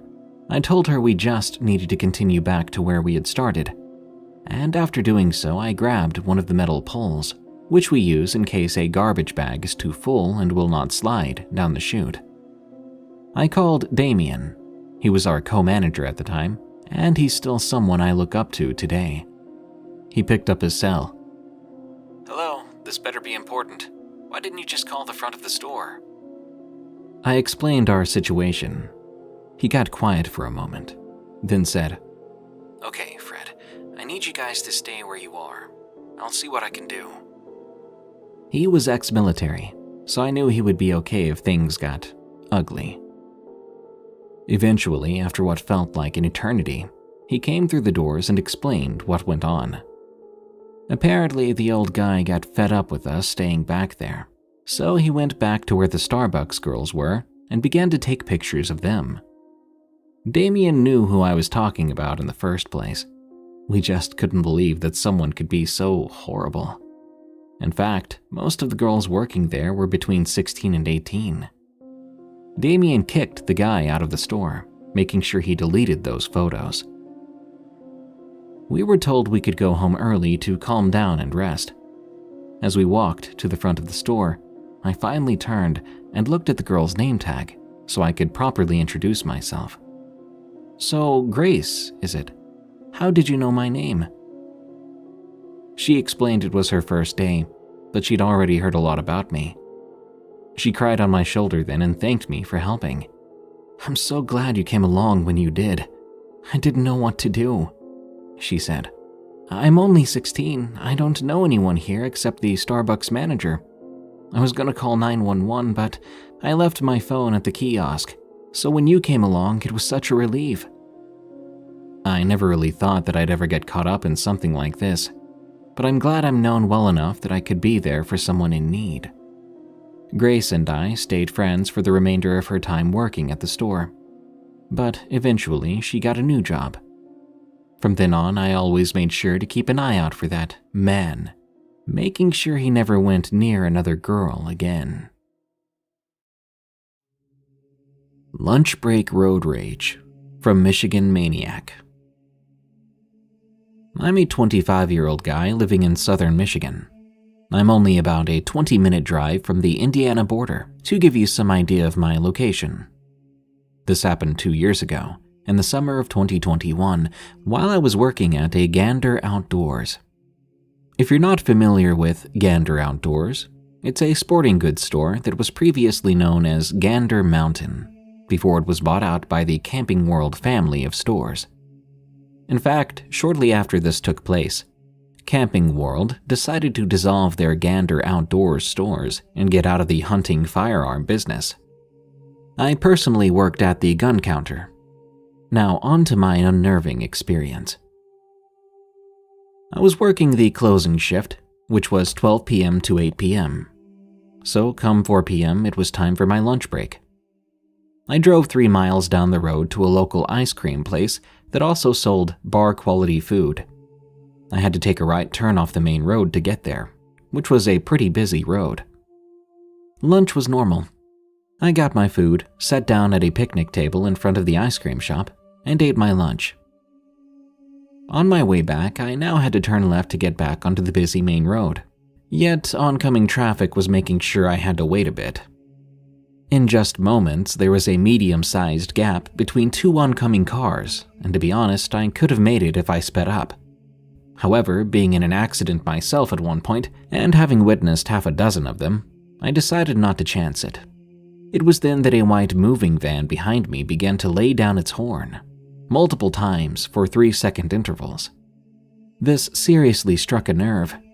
I stuck up my middle finger and hung it out my window. We've all been there, right? I forgot about it pretty quick, finally making a left turn onto the road that would take me back to work. As I pulled into the parking lot, I realized the guy I'd flipped off near the ice cream shop followed me all the way back to my job. I parked, and the white van parked only 2 car spots away from me. I got out of my car, locking the door while staring at the driver. He was an older man in his 60s, with shoulder-length yellowish-white hair and a patchy beard. He made eye contact with me as I made my way past his vehicle and into the store. I immediately went into the employee break room, which was directly to the right upon entering the building. I put my blue work shirt back on and clipped a radio to my waistline. Coming out of the break room, I headed towards the firearms counter, which was in the back of the store. There, I found the elderly man again, talking to my coworker Miles. I could see his full figure now. He was 5'4", skinny, with dirty gray sweatpants and a baggy button-up shirt. He glanced over at me and immediately stormed out of the building. Miles then glared at me, asking, "Did you do something to tick that guy off?" He came in asking for some .38 special ammunition because he was going to teach someone a lesson. Then he was asking if we had any cameras outside. I explained to him what happened, and my coworker's eyes went wide. "Dude, you better go out and check to make sure he isn't screwing your car up," he quickly said. I made my way back up to the front of the store, standing right at the door where I could see the man circling my car with a revolver tucked in his waistband. I was nervous, but I was praying that he wouldn't try anything in broad daylight. I stepped outside, lit a cigarette, and continued to watch him. He must have circled my car about 5 times before he looked up and saw me. Hesitantly, he started to inch forward with his hand on his waist, and I thought I'd really made a mistake. In a split second, I looked up to a security camera that was, in fact, pointed directly at mine and the man's vehicles. When my eyes returned to the man, he was now also looking at the security camera. He gave me one final, hate-filled glare, his face beet red. His hand came off his waist, and he got back into his van, finally driving off. If it weren't for that security camera, that man just might have had the nerve and the courage to do something very bad to me. All over something stupid.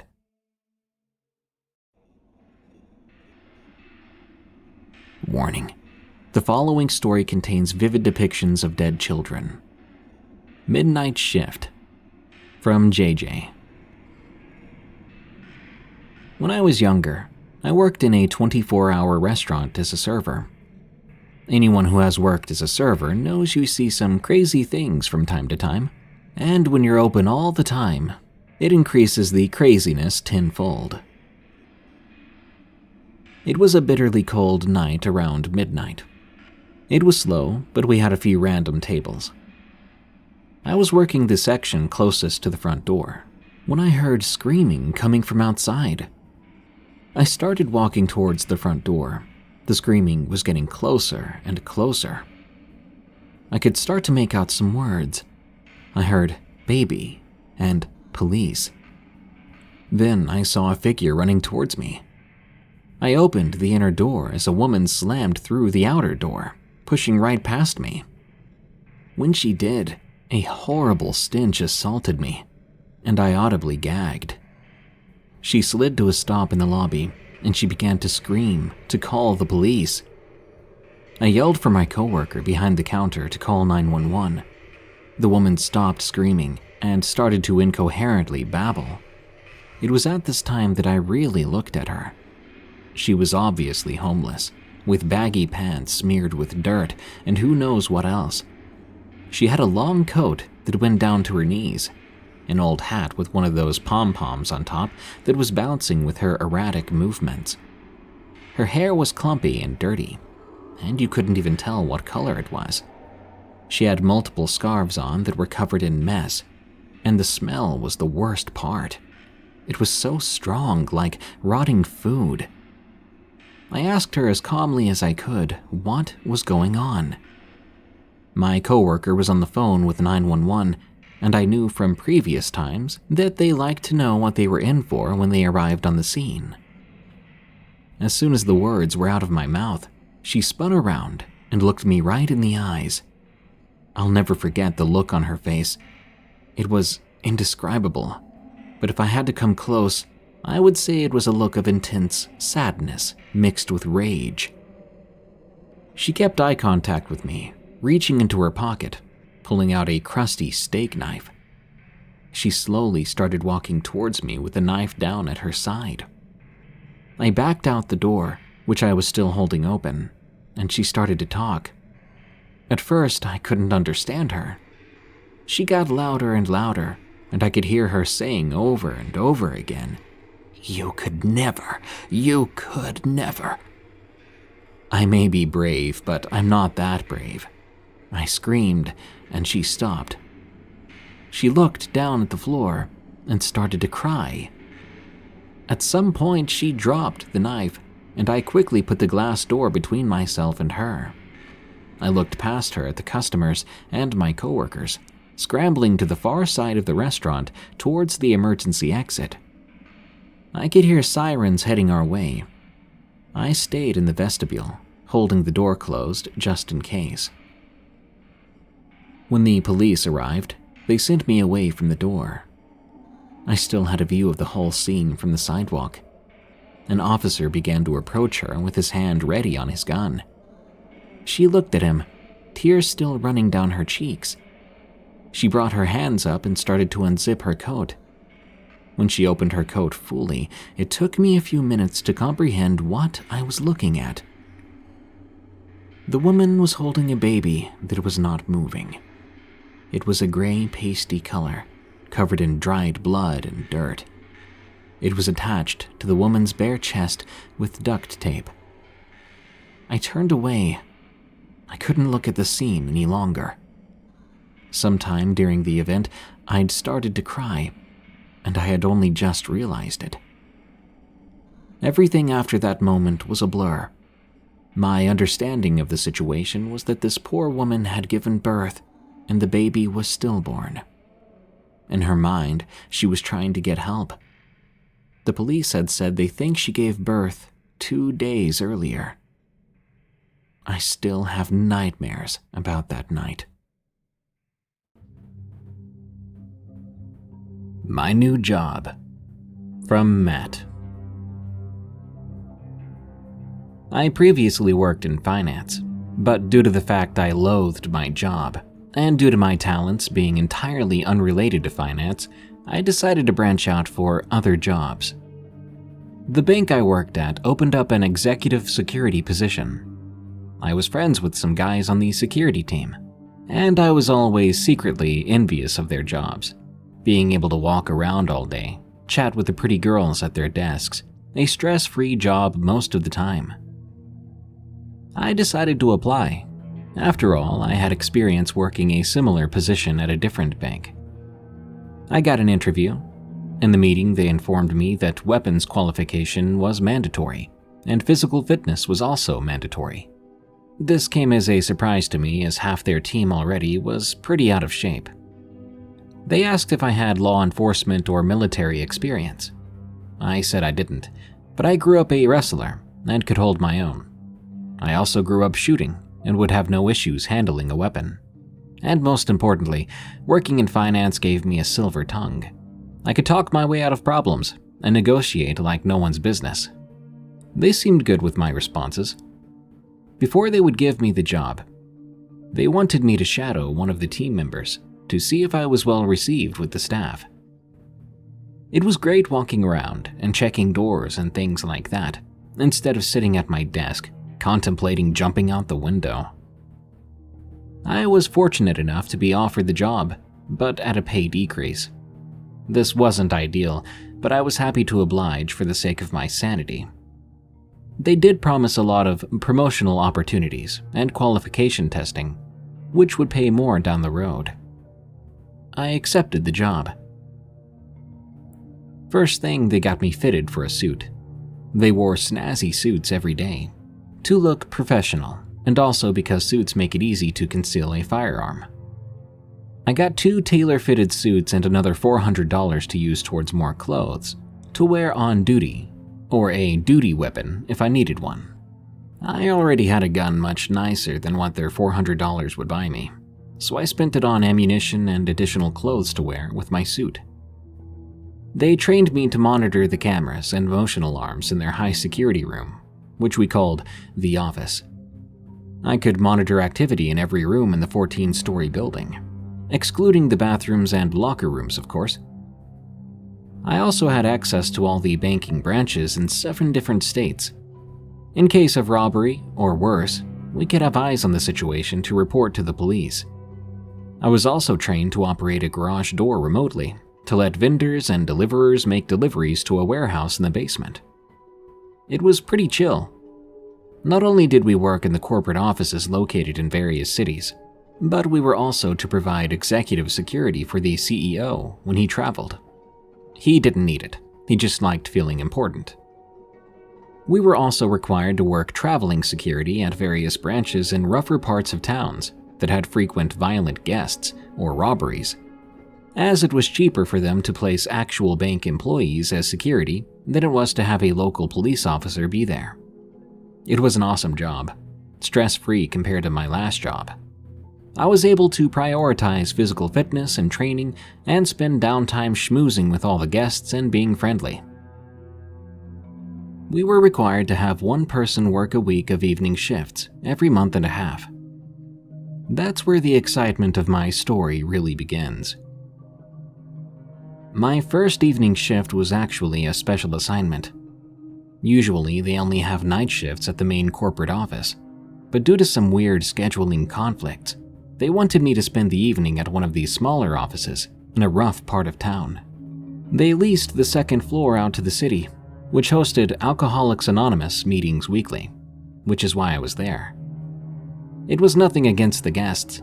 It was that they couldn't let potential guests have unmonitored access downstairs where all the sensitive banking information was, or say where the vault was located. I didn't mind at all and had a good time greeting everyone there for their meeting and seeing everyone leave when it was finished. Eventually, the group host, a young woman, told me she was too scared to walk to her car alone at night and was hoping I could walk with her to her car to make sure nothing spooky happened. I was happy to oblige. She was kind, and we made small talk. She told me her name was Alexandra, but she went by Alex.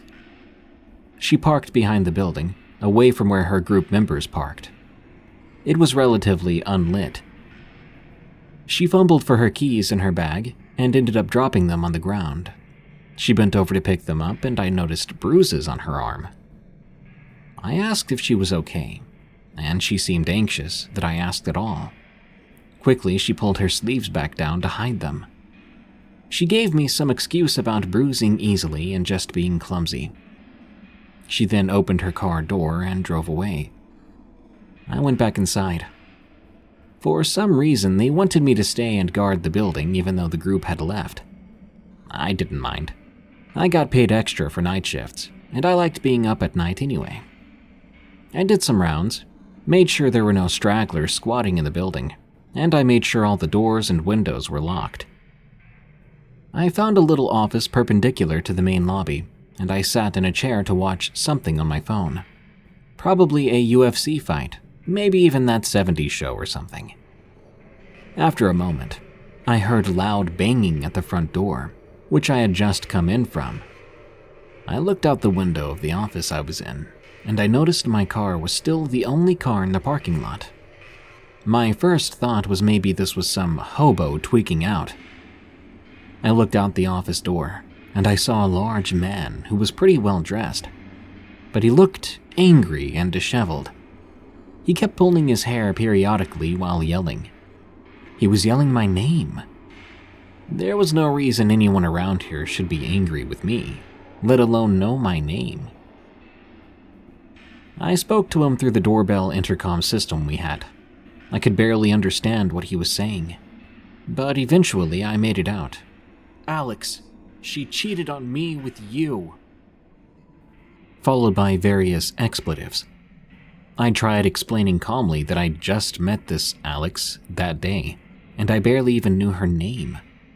He was confused. He was truly a psycho. I remembered the bruises on Alex's arms and realized why she'd been so scared to walk to her car alone. He pushed his way into the lobby through the broken glass. He had steel-toe working boots on and a thick construction worker type of jacket or coat. He was much bigger than me, probably a strong 6'3". He was holding a large rock and he muttered in rage, "You know what happened to the last guy she cheated on me with." He threw the rock right at my face. I only narrowly dodged it. I closed the distance quickly and grabbed him in a clinch. The goal was to move his legs so I could trip him and potentially gain an advantageous position on the ground to restrain him. But he was as strong as an ox, likely an experienced wrestler as well. He effectively countered my double underhooks and threw a punch that made me hear bells ring. I knew I had no choice anymore. I drew my pistol and demanded he get on the ground. Right then, to my relief, a spotlight shined on him from the front door, and I noticed red and blue lights in the parking lot. The police quickly were able to subdue him and get him in cuffs, although he resisted them as well. The police took my statement and also took the security footage from the camera system. I told them he must be nuts and abusive. He was trying to kill me over a woman I had just met. They told me I was lucky they were already close by when they got the call. I called my manager and went home. They gave me a couple of days off to relax. I was okay, mostly glad it ended with everyone alive and that the cops prioritized my call. I was asked to go back to that building for night security again a couple weeks later. I was happy to see that the door was fixed. Same sort of meeting, it was a positive shift despite my trauma. I saw Alex again, and she thanked me for walking her to her car that night. She told me she heard what happened and that he was her crazy abusive ex who had been stalking her everywhere she went. She told me she had a restraining order, which he ignored and was now in jail. We later discovered that he was hiding in the parking lot waiting for Alex. He listened to our conversation, and that's how he learned my name. For whatever reason, he decided to target me instead. Alex and I became friends. I started then submitting job applications to do literally anything else. I can't do the same thing for too long. Hopefully I don't have any more crazy work stories to submit after this. Cautious Canvassing from Billy Towers. I took a job as a canvasser when I was 23. I worked with a local television network that had employees who went through the town gathering any kind of donations they could. The first week went by just fine, if you can count barely any donations and miles of walking as just fine. Rain, sleet, or shine, they said, and they meant it. I took the job in the summer, but that didn't mean any lack of burning sunshine or drenching rain. I was only there for 3 weeks. I wasn't much of a smooth talker, and I was an even worse salesman. I just don't have the talent of blatantly lying, even if it was for a good cause, and people often shut the door immediately after they see the clipboard and name tag. I'm not gonna lie, I would have had the same reaction. But the reaction I wasn't expecting was from a house that I'd encountered on my second week working there. The day started like any other day. I got to the building that served as our headquarters, went to the briefing, had my coffee, and went to the van with my team. It was a sunny day as we drove to the location we were canvassing. It was a spread-out suburban area with wide roads and thin sidewalks. There were a handful of large houses with spacious gardens that were often fenced in and away from the other gardens. These people valued their privacy, and I can respect that. We were given our clipboards, pens, and tablets, then sent down our respective blocks. I began my shift with a gentle stroll. I was going to be walking for at least 8 hours today, and my supervisor advised me to reserve my energy as much as possible. Plus, it was a nice day out. I figured I might as well enjoy it. I walked up to my first address on the list. A large brick house that sat at the top of a small hill with a walkway of stairs. I climbed those stairs with a half-hearted sprint. If I wanted to make it up this hill, I had to put out a little more energy. I took a second to catch my breath, then knocked on the first door, being sure to be firm but not overbearing as I took my knuckles to the wood. I stood in silence. Nothing. I gave a 10-second reprieve before knocking again. Still, nothing. Guess no one's home, I thought. Or maybe they're not feeling social today. Again, I can respect that. And honestly, I was hoping for a quiet day. This job required a lot of talking, and while I did enjoy casual conversation, the spiel I had to deliver every time someone opened the door left me winded and bewildered.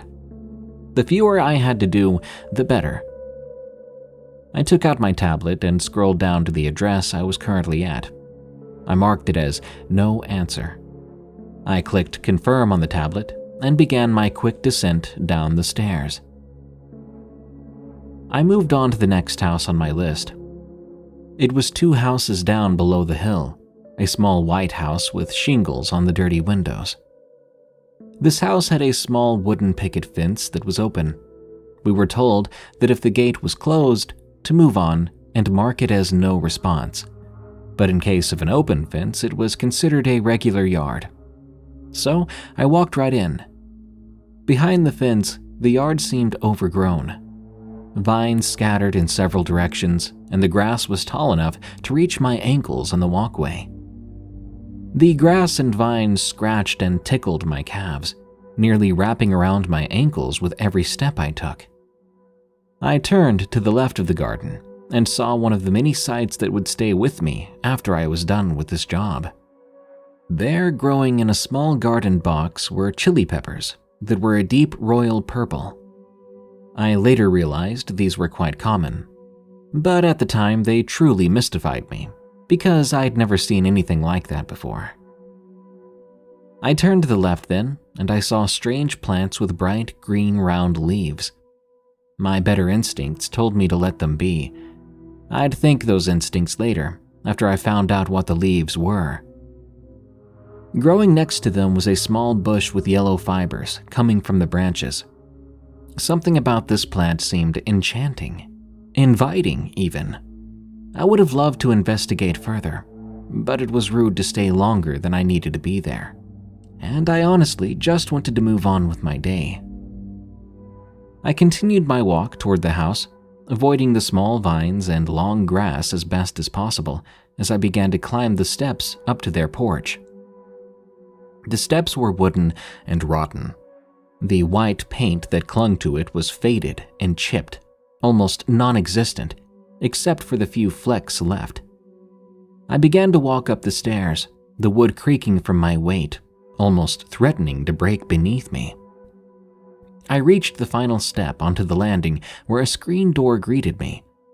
I looked at the windows on either side of the house to see that they were completely covered in newspapers that seemed to be attached by duct tape.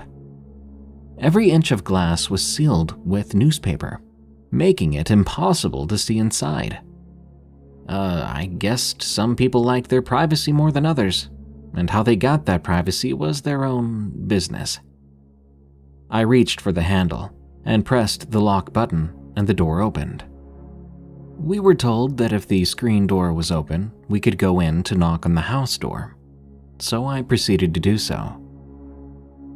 What I saw was by far the strangest living situation I'd ever seen. It took more effort than I normally put in to get the door open. When I finally got inside, I quickly learned why. Blocking the door was a pile of packages from every carrier imaginable.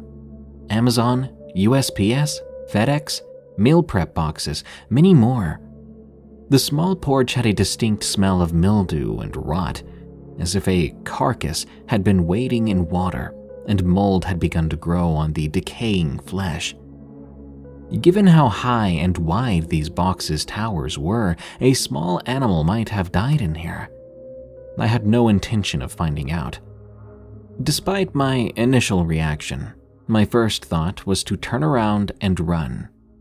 Something else told me to see this through, to see where this course of action would take me. To this day, I'm still not sure if that was the right decision. I navigated my way through the cardboard jungle, stepping over and pushing my way through delivery boxes and rush orders. As I stepped over one box, I lost my footing, and my foot went crashing through a cardboard cube. My foot landed in something warm and wet.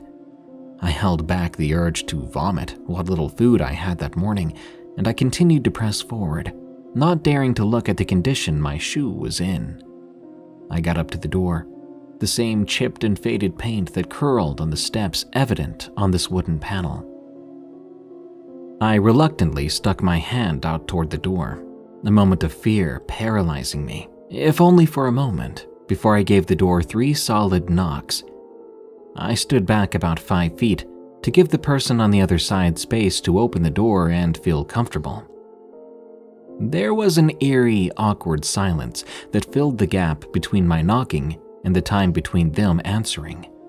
That's when I heard the sound of scurrying coming from behind the door, a small, rapid padding, somewhere between footsteps and crawling, before it suddenly stopped. I stood in amazement and bewilderment at the sound, my body unable to move or speak. I shook off the feeling and tried to keep my composure, my only thought being the sooner I can talk to this person, no matter how strange, the sooner I could leave. I cleared my throat, less concerned with mucus and more worried about the lump of anxiety-clustered fear that lodged itself in my windpipe. Hello? I chirped up, my voice cracking as the words left my lungs. The moment I spoke, the scurrying began again, and it was followed by a small, incoherent muttering. My legs began to give out on me as my heart began to palpitate, and I tried to speak up once more. Excuse me, did you say something? I spoke weakly, the air trying to fight its way into my lungs as they closed in on themselves. A mere 3 seconds passed after I'd spoken when the voice of a woman shouted from just behind the door. Get out! She screamed with more hatred than I thought one human soul could possess. Her rage-filled scream shook the old rotted wood of the porch and caused the weak newspaper-covered glass to vibrate. If it wasn't obvious before, it was clear now that I had overstayed my visit. I spun around inside the small porch, stomping and pushing the boxes out of my way as quickly as I could, tripping over them, throwing them, trying my best to leave this place. I pressed the latch on the screen door, crashed through it, nearly tripping over the porch steps as I made it outside. I dropped onto the last step with the full weight of my body on my left foot, and it cracked in half under the pressure. I hurried to right myself as my momentum had me hurtling for the cement walkway. I stuck out my right foot to brace myself, and as it made contact with the ground, my knee bent inward slightly, sending pins and needles up my leg. The adrenaline coursed through my body, but I didn't care for it.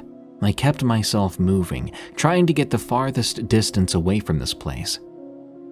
I ripped through the weeds and vines that covered the walkway and stumbled through the wood picket fence. I quickly closed the gate behind me and stumbled backward, hitting my back against a nearby tree. I sat near the tree and caught my breath, letting the pain and fear finally soak in past the shock. 10 minutes later, I got to my feet, stumbled with my sprained knee as I made my way back to the car, I had no intention of going on with the rest of my shift.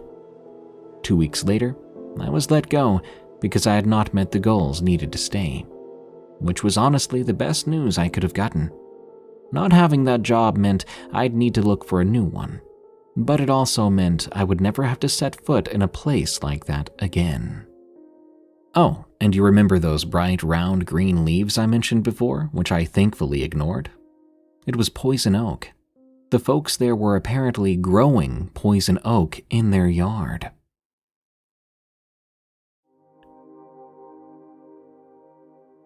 Night Shift Nutcase. From Alley Cat. Disclaimer. This story is not mine. It's a story from a friend who has given me permission to send it, to bring attention for all young women working night shift. When I was a freshman in college, I had a weekend job working for a local sandwich shop next to a liquor shop in the far corner of my town. I hated that job, but I was only working evenings there to make some extra money to help pay for my own food and necessities to get me through college. The customers seemed friendly enough, I guess, and my coworkers were all right as well. They were fun and interesting people, but my boss was a real jerk. I was lucky I didn't have to see him that often, because he was only around during the mornings. Yet he'd always seem to find a way to make my day more stressful when he was there. My boss would constantly remind us that our shop was losing money and not meeting the profit amount that a business should be making to survive. He would even use it as a threat to scare us, saying that he would have to start cutting hours, and he might even have to let some of us go. However, most of us were used to these kinds of empty threats. We knew not to take him too seriously. Heck, it was even unlikely that he would ever get his own hands dirty and actually help us on a closing shift. I usually had a coworker with me until about an hour before closing, something that I was always really grateful for. That changed after minimum wage went up. My boss figured he'd save the money he was losing by cutting everyone's hours. So instead of working with someone until 8 p.m., I would be alone from 6 p.m. until we closed at 10 p.m. This change worried both my mother and boyfriend at the time. They didn't really like the thought of me being left alone for that long. I was a young woman. I've always been sort of petite and short. I wasn't too thrilled about it either, but what could I do?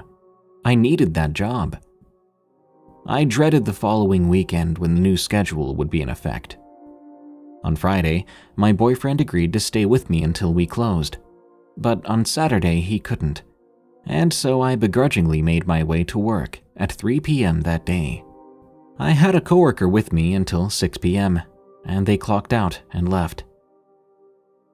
I was left all alone then for the closing shift, hoping that I'd be lucky and it would be a slow night.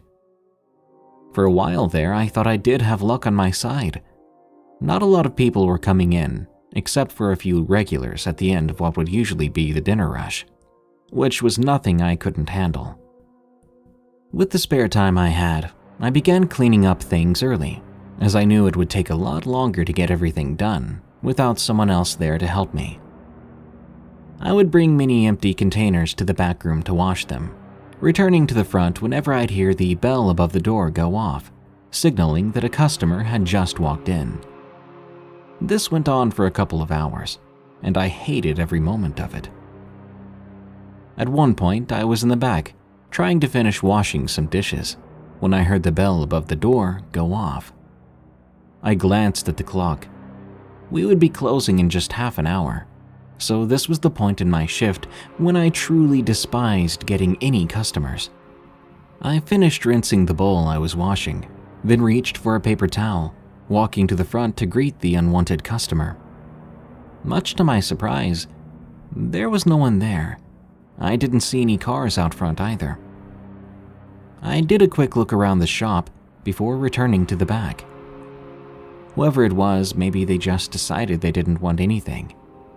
Not that I really minded. A couple of minutes passed, and I heard the bell above the door go off again. I briskly walked to the front, expecting a customer to be standing there looking at the menu. But when I got there was no one at the counter, no one reading the menu. But what I did see this time was a dirty, homeless-looking man. He sat at the far end of the shop at the back table. From what I could see of him, he had scraggly hair and mud all over his pants and shoes, which he had now tracked inside all over the floor, which I had just cleaned. I was a bit annoyed at this, now knowing that I would have to remop the floors. I approached him with caution. Despite my irritation, I greeted the man. "Hello, sir. Are you waiting on someone or wanting a minute to look over the menu?" He kept looking back and forth from wall to wall and occasionally out the window, ignoring me entirely. He almost appeared disoriented, but he would pull his phone out of his pocket to look at it every now and then. I repeated myself, but once more he didn't respond to my question. My irritation was steadily growing. I waited for a response and got none. He just kept looking everywhere and anywhere but towards me. With an exasperated sigh, I walked to the back room and began to prepare the mop bucket, filling it with water and cleaner. This probably only took about 5 minutes. Once it was ready, I wheeled it toward the front and quickly noticed that the man was no longer there. Now, he couldn't have left the store because I would have heard the bell on the door go off if the door had been opened. I grabbed my mop and looked toward the ground, where I then noticed the set of muddy footprints leading toward the bathroom door. Great, I thought. Now I'd have to mop the bathroom again, too. I sighed and began mopping the trail leading toward the table where the man had sat, then all the way toward the bathrooms. As I finished cleaning the floor directly in front of the door, I heard the faint, muffled cries of someone on the other side. It almost sounded like sobbing. I leaned in until my ear was almost against the door itself and listened closely. I could hear this man's quiet sobs and muffled mumbling, but I couldn't make out what he was saying. What on earth was going on in there? I knocked lightly on the door, then said, Sir? Is everything all right in there?" I was surprised then by the sound of the door being unlocked. Immediately, I jumped away with my mop in hand. I was a good couple of feet away when he opened the door. The man emerged and stood there for a couple of moments, and he finally saw me standing there. He looked me straight in the eyes, and this sent a chill down my spine. I held on to that mop nervously, almost defensively. His stare was blank, emotionless, and yet somehow sorrowful. He didn't say anything. Instead, he briskly walked out the front entrance, setting off the bell. I turned, and I saw him make his way down the road, not once looking back. Just my luck, I thought, that one of the frequent loafers from the liquor store next door would come in on a night I had to work alone. Even though it still didn't shake my anxiety, I took a deep breath, loosening my grip on the mop and looking back toward the bathroom door. I reached for the handle and slowly opened the door, quickly peering around inside before actually entering. Inside, I found a muddy mess all over the floor, as though the man had been pacing in circles in the bathroom. I quickly mopped it up and turned to leave, when I noticed the trash can lid was on the ground beside it. I reached for it, bending over the trash can itself in order to retrieve it, when I happened to notice something shining inside. I reached in and retrieved an opened switchblade. It felt as if my whole body had been drenched in cold water. The sudden realization of what this was and what that man could have done to me hit me faster than a bolt of lightning. All his strange behavior. There were no other things in that trash can, and I knew that couldn't have been there from before, because I had previously cleaned both bathrooms and gathered the trash a little over an hour ago. Shaking, I closed up early that night. I didn't finish washing the dishes, and I didn't bother sweeping or mopping the back room. I just locked the door, put the food away, counted my drawer, and left. I quit the next day. I told my mom about what happened, and she called the police. I gave them my description of the guy as well as the knife, but no identification was ever made. My mom still freaks out about it, although now I'm a grown woman with a family of my own. I don't go out alone as often as I did back then, and I still feel a bit nervous every day. I wonder about that man sometimes, but in all honesty, I don't think I want to know what his plans were before he apparently changed his mind.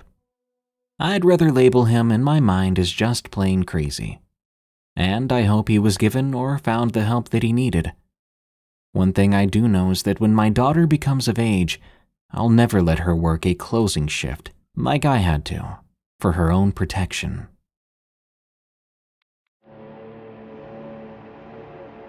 I almost got us killed.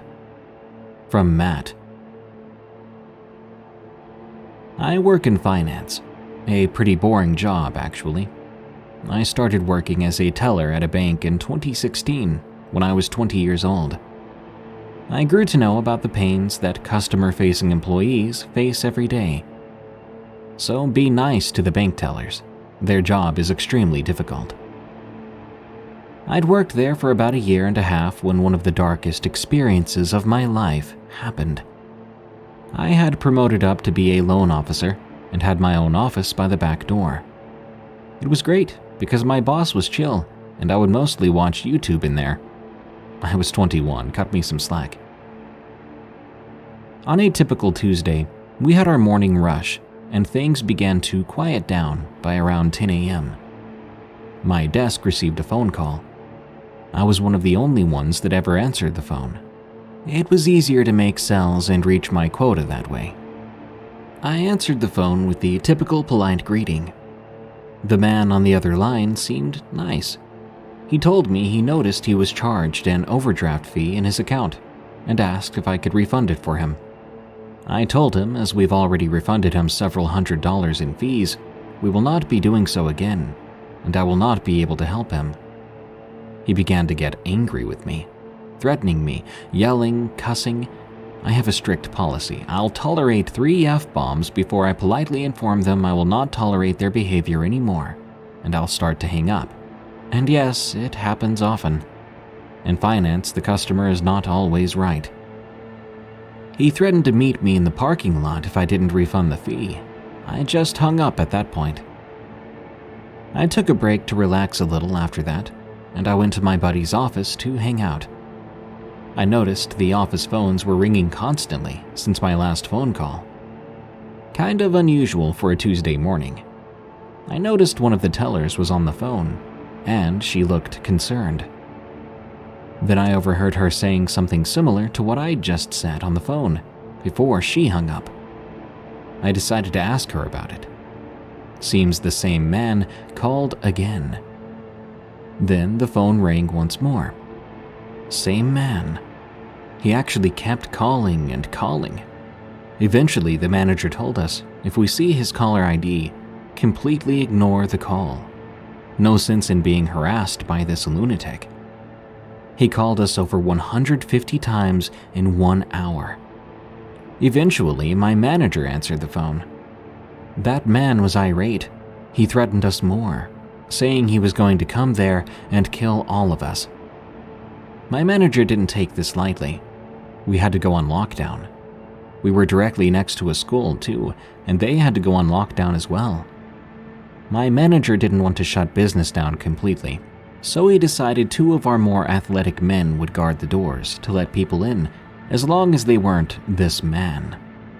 I was one of the lucky ones. They gave me a photo of his ID. He was bald with a big beard and a heavy-set guy in his 20s. His name was Brandon. I sat at the door all morning, letting in all the kind old ladies that were worried we'd been robbed. Meanwhile, the guy kept calling and calling. Our collection team had actually repossessed his vehicle a month earlier as he stopped making payments on it. But we knew he lived close enough to walk. Some employees decided to look at his Facebook page. He had photos posing with guns while wearing bandanas and balaclavas, posing like how you'd imagine a terrorist or bank robber would when trying to be intimidating. I felt pretty scared at this point. I wasn't allowed to carry my own gun to work due to liability reasons, and I felt vulnerable. Another old lady came to the door then. I greeted her and let her in. Behind her came in this clean-shaven and slim man, but he was quite tall.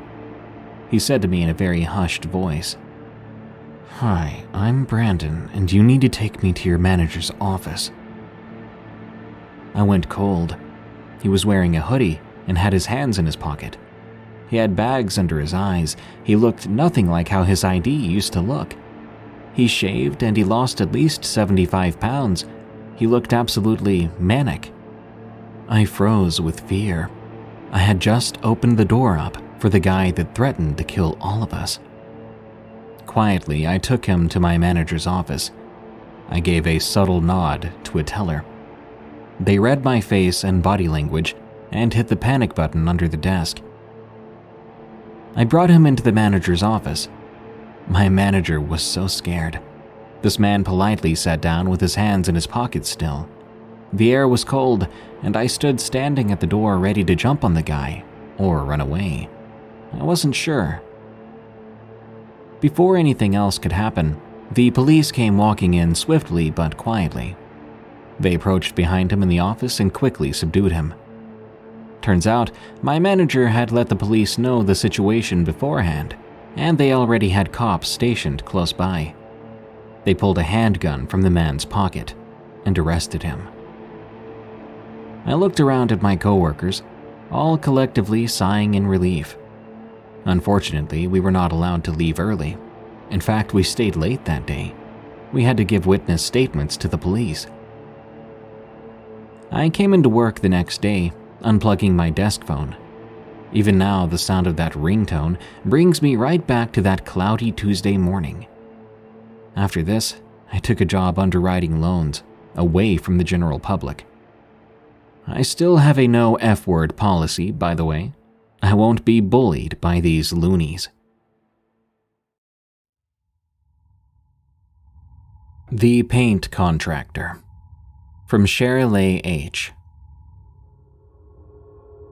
In 2002 through 2004, I worked as a decorative product specialist at a paint store chain.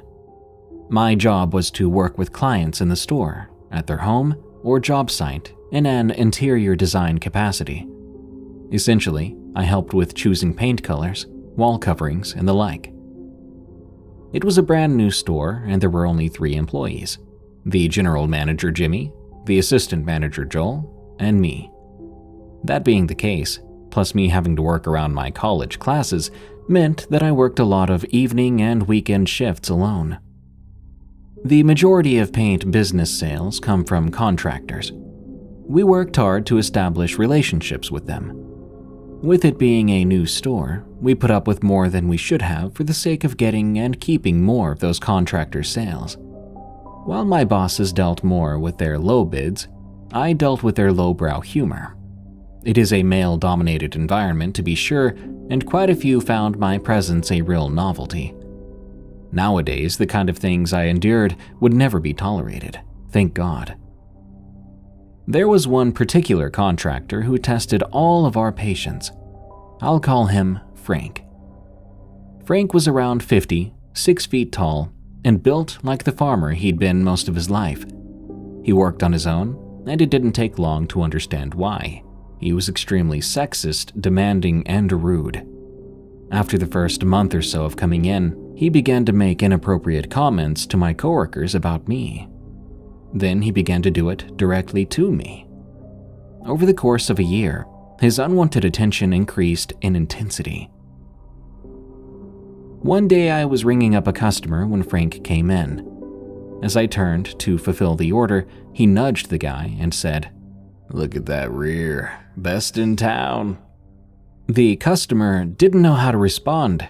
He looked shocked. "Come on, isn't it great? You know it is." Frank continued to goad him. I was annoyed, and the customer looked mortified. This kind of thing became a regular occurrence. My bosses called him out on this multiple times. Then things turned up another notch. One day I was crouched down, refilling a wallpaper display. Jimmy was at the counter with a customer. Joel was mixing paint, and another customer or two were in the store browsing. There was a main front door and a small side door most of the contractors used.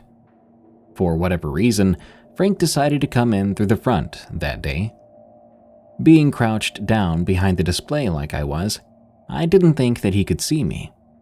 I decided to stay there a moment, hoping to avoid him. Now I wonder if he had been watching me from outside. Barely 2 feet in the door and 40 feet from the counter, Frank loudly exclaimed, "Jimmy, there's one reason I come to this store." Everybody turned. I saw Jimmy visibly tense up. Ever the diplomatic manager, he forced a smile through clenched teeth, bracing himself. "And what is that, Frank?" he replied. A little color raced into his face as he straightened his spine. "Her." At this, Frank pointed straight at me. "She's the hottest piece in this town."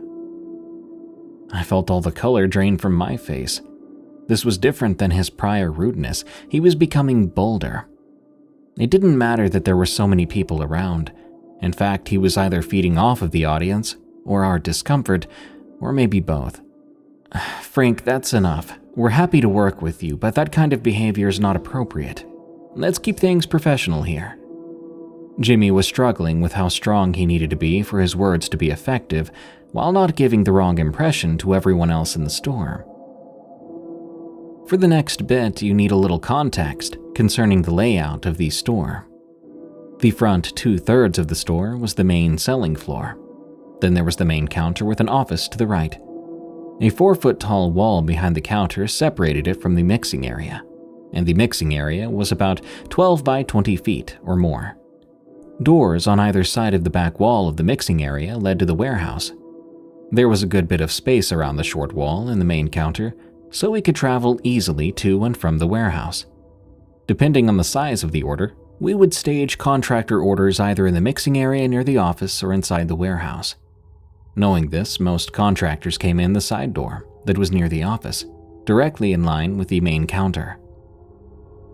Anyway, a couple of days after the yelling and pointing incident, Frank began standing in the mixing area just past the office when he came in. He wasn't technically behind the counter, but he was past it, if you know what I mean. It was an intentional push against the boundaries. When Jimmy saw Frank's truck pull up outside the side door one day, he turned to me, quickly saying, "Go to the warehouse." I understood immediately. This became the plan anytime we saw Frank pull up. I'd run to the back and find something to do until he left. But Frank wasn't stupid. It went from, "Where is she?" to, "I know she's here." And then to, "I saw her car outside, I know she's in here."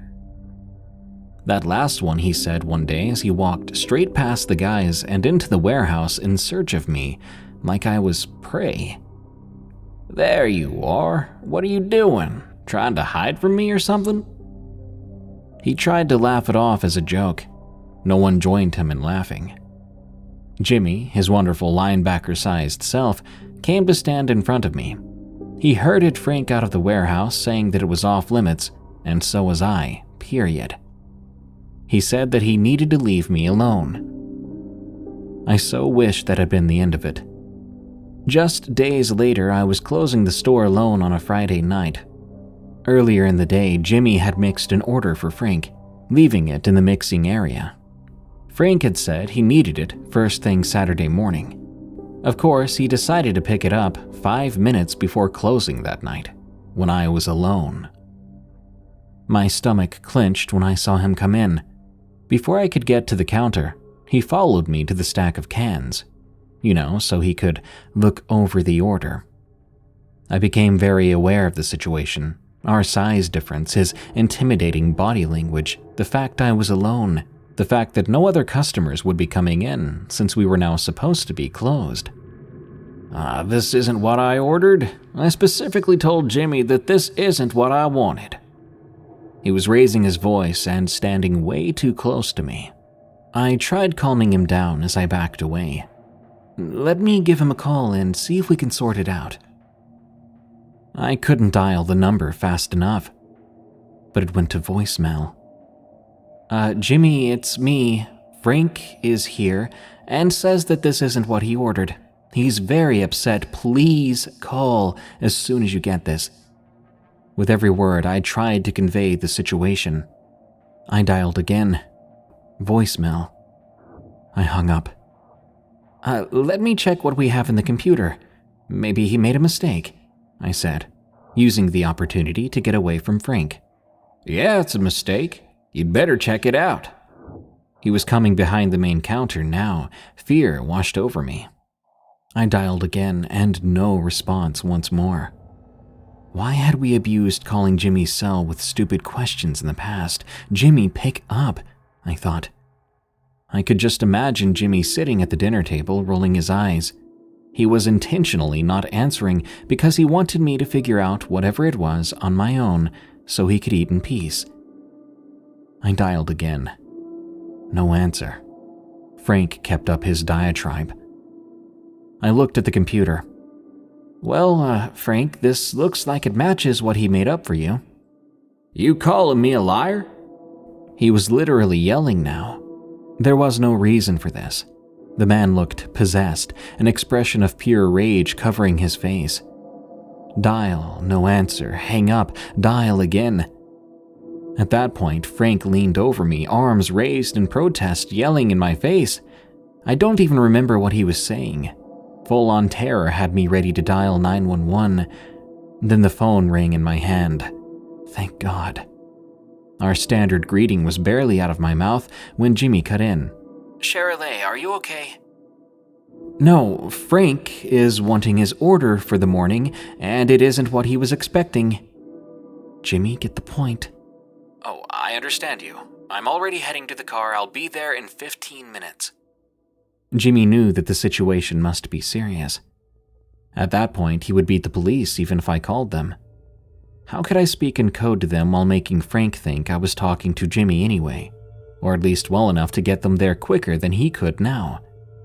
"Stay on the phone with me," he insisted. Yeah, that's what I was thinking," I said. "Tell him I want this fixed or I'm never coming back in here. What's he saying? I want to know how he's going to fix this." Frank jabbed a finger towards my shoulder, though he clearly had aimed for my chest. I turned away into the phone at the last second. I'd expected him to back down purely by me having a witness on the phone. This was disconcerting. "Shirley, are you safe?" Jimmy asked. He could tell that Frank was irate, or at least pretending to be. We both knew the situation did not call for this level of hostility. Frank had come in with the intention of messing with me, but I wasn't sure how far he planned to go. I don't know if he did either. But I had an idea. "Oh, so you're on your way?" I said out loud. I wanted Frank to know that the cavalry was on the way. Frank paused his rant. I continued. "Yeah, that would probably be a good idea. Frank's very upset. He says he won't be coming back if this isn't fixed." I was only conveying Frank's message to buy a few more seconds. It was unnecessary since I knew that Jimmy could hear him. In my ear, Jimmy asked, "Do you want me to call the police? I'm in the car, but not at the exit yet." Frank interjected. "That's right, he better fix this. First he treats me like I'm some sort of criminal the other day, then you're calling me a liar. What kind of customer service is this?" Frank had slightly calmed down. Slightly. "Shirley, tell him to take the order and I'll drive the other can out myself to him in the morning. Just get him out of the store." "Okay, Frank, Jimmy says that you can take this order as it is and he'll personally bring the correct can to your job site in the morning," I said as conciliatorily as possible. I looked him straight in the eye, and I said it like, "This is your only option. Get it and get out." "Jimmy will be here in just a minute. You can wait for him to arrive or let him bring it to you tomorrow." He suddenly changed his tune. I don't have time to wait around here all night. You tell him to make sure he's out there by 7:30 or I'm telling everyone what a joke this place is." He quickly backed towards the door. "You tell him he could just bring all the rest of this out for my trouble."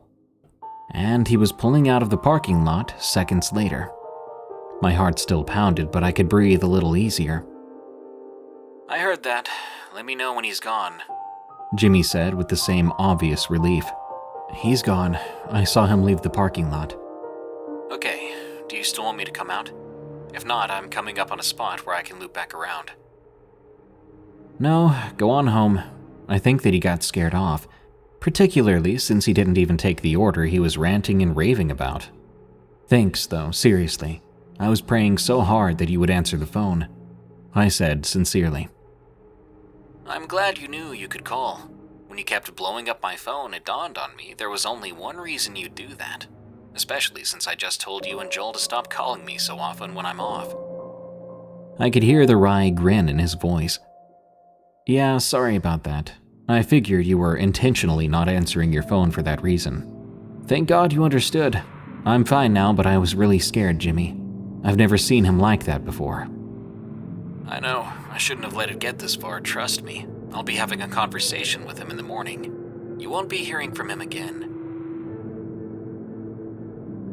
Several months later, I was about to get married and move out of state.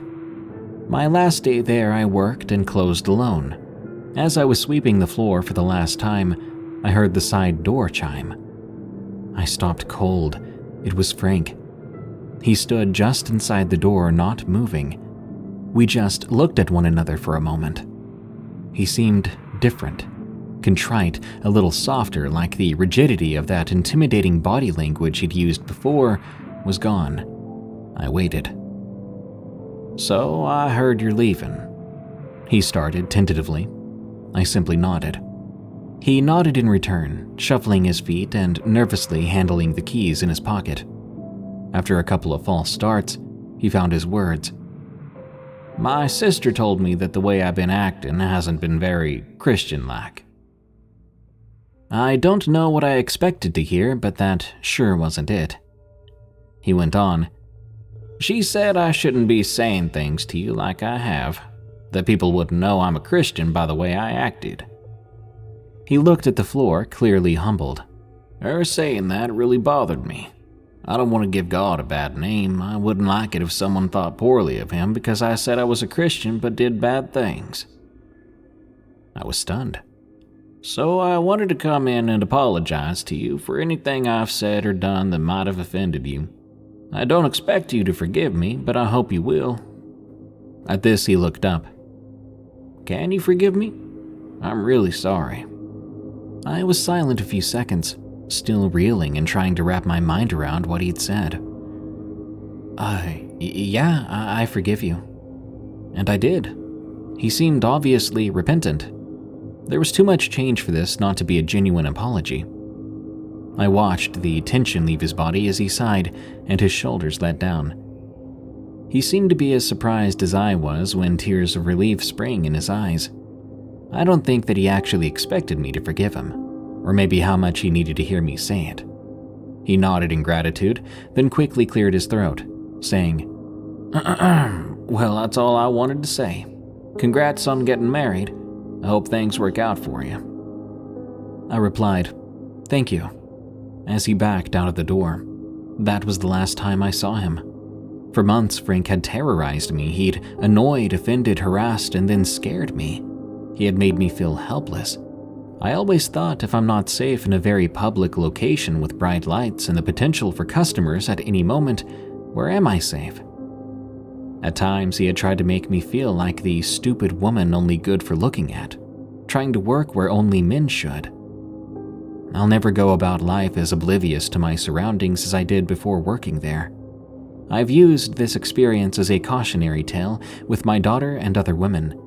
That time period was scary and had left me feeling vulnerable and angry. Bitterness could have easily settled in. However, that afternoon, everything changed. I let it go. I forgave him. For real. I'll never forget, but I have forgiven. How being a pizza delivery driver went from dull to terrifying. From Brian M. I should not be delivering pizzas at my age. I'm 42 and I used to work in finance.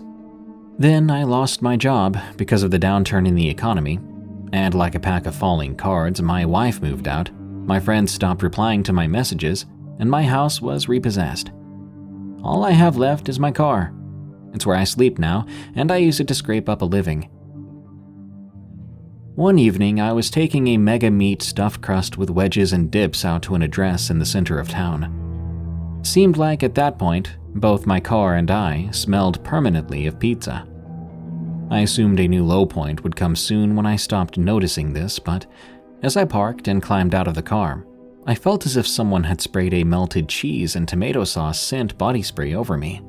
I trudged over towards the block where the order was going. The place was pretty bland looking. I pressed the number for the apartment, and there was a crackle and a distorted greeting. I mumbled about having an order for someone. The pizzas had all blurred into one over the months I'd been having my soul destroyed by this job, and the moment I delivered this one, I'd normally have forgotten about what the toppings were and the rest of the details. But things got seriously weird on this delivery. The door buzzed and I went in. The elevator wasn't working apparently, but luckily, I only had to go up 3 flights of stairs. The lights in the stairwell must have been broken because they flickered on and off. I was feeling the beginnings of a migraine because of this by the time I reached my proper floor. I pushed open the door and set off down the hallway. It was carpeted, which once might have been nice, but now the carpet appeared to have been worn thin. I looked up from it. I was right at the apartment I needed to be at. The door, like the carpet, looked as if it had seen better days, but I didn't see a buzzer or bell, so instead I knocked. The door began to open and creaked as it did. I couldn't help but think the door needed some oil. I then put a smile on my face. The owner of the pizzeria I worked at made customer service a priority, and he was known to fire grumpy delivery drivers, and there was no way I could afford for that to happen to me right now. I held up the pizza box happily, ready to hand it over. Then I paused. The man who stood in the doorway then looked to be in his 50s. He had lank, greasy hair and clothes that looked as if they had not been washed in a very long time. And he was holding one of his hands against his chest. It was wrapped up in a bandage through which seeped a patch of blood. Or it could be tomato sauce, I thought, and suppressed a manic laugh. The man mirrored my smile and asked if I could carry the pizza box inside his apartment for him. He held up his injured hand as an explanation.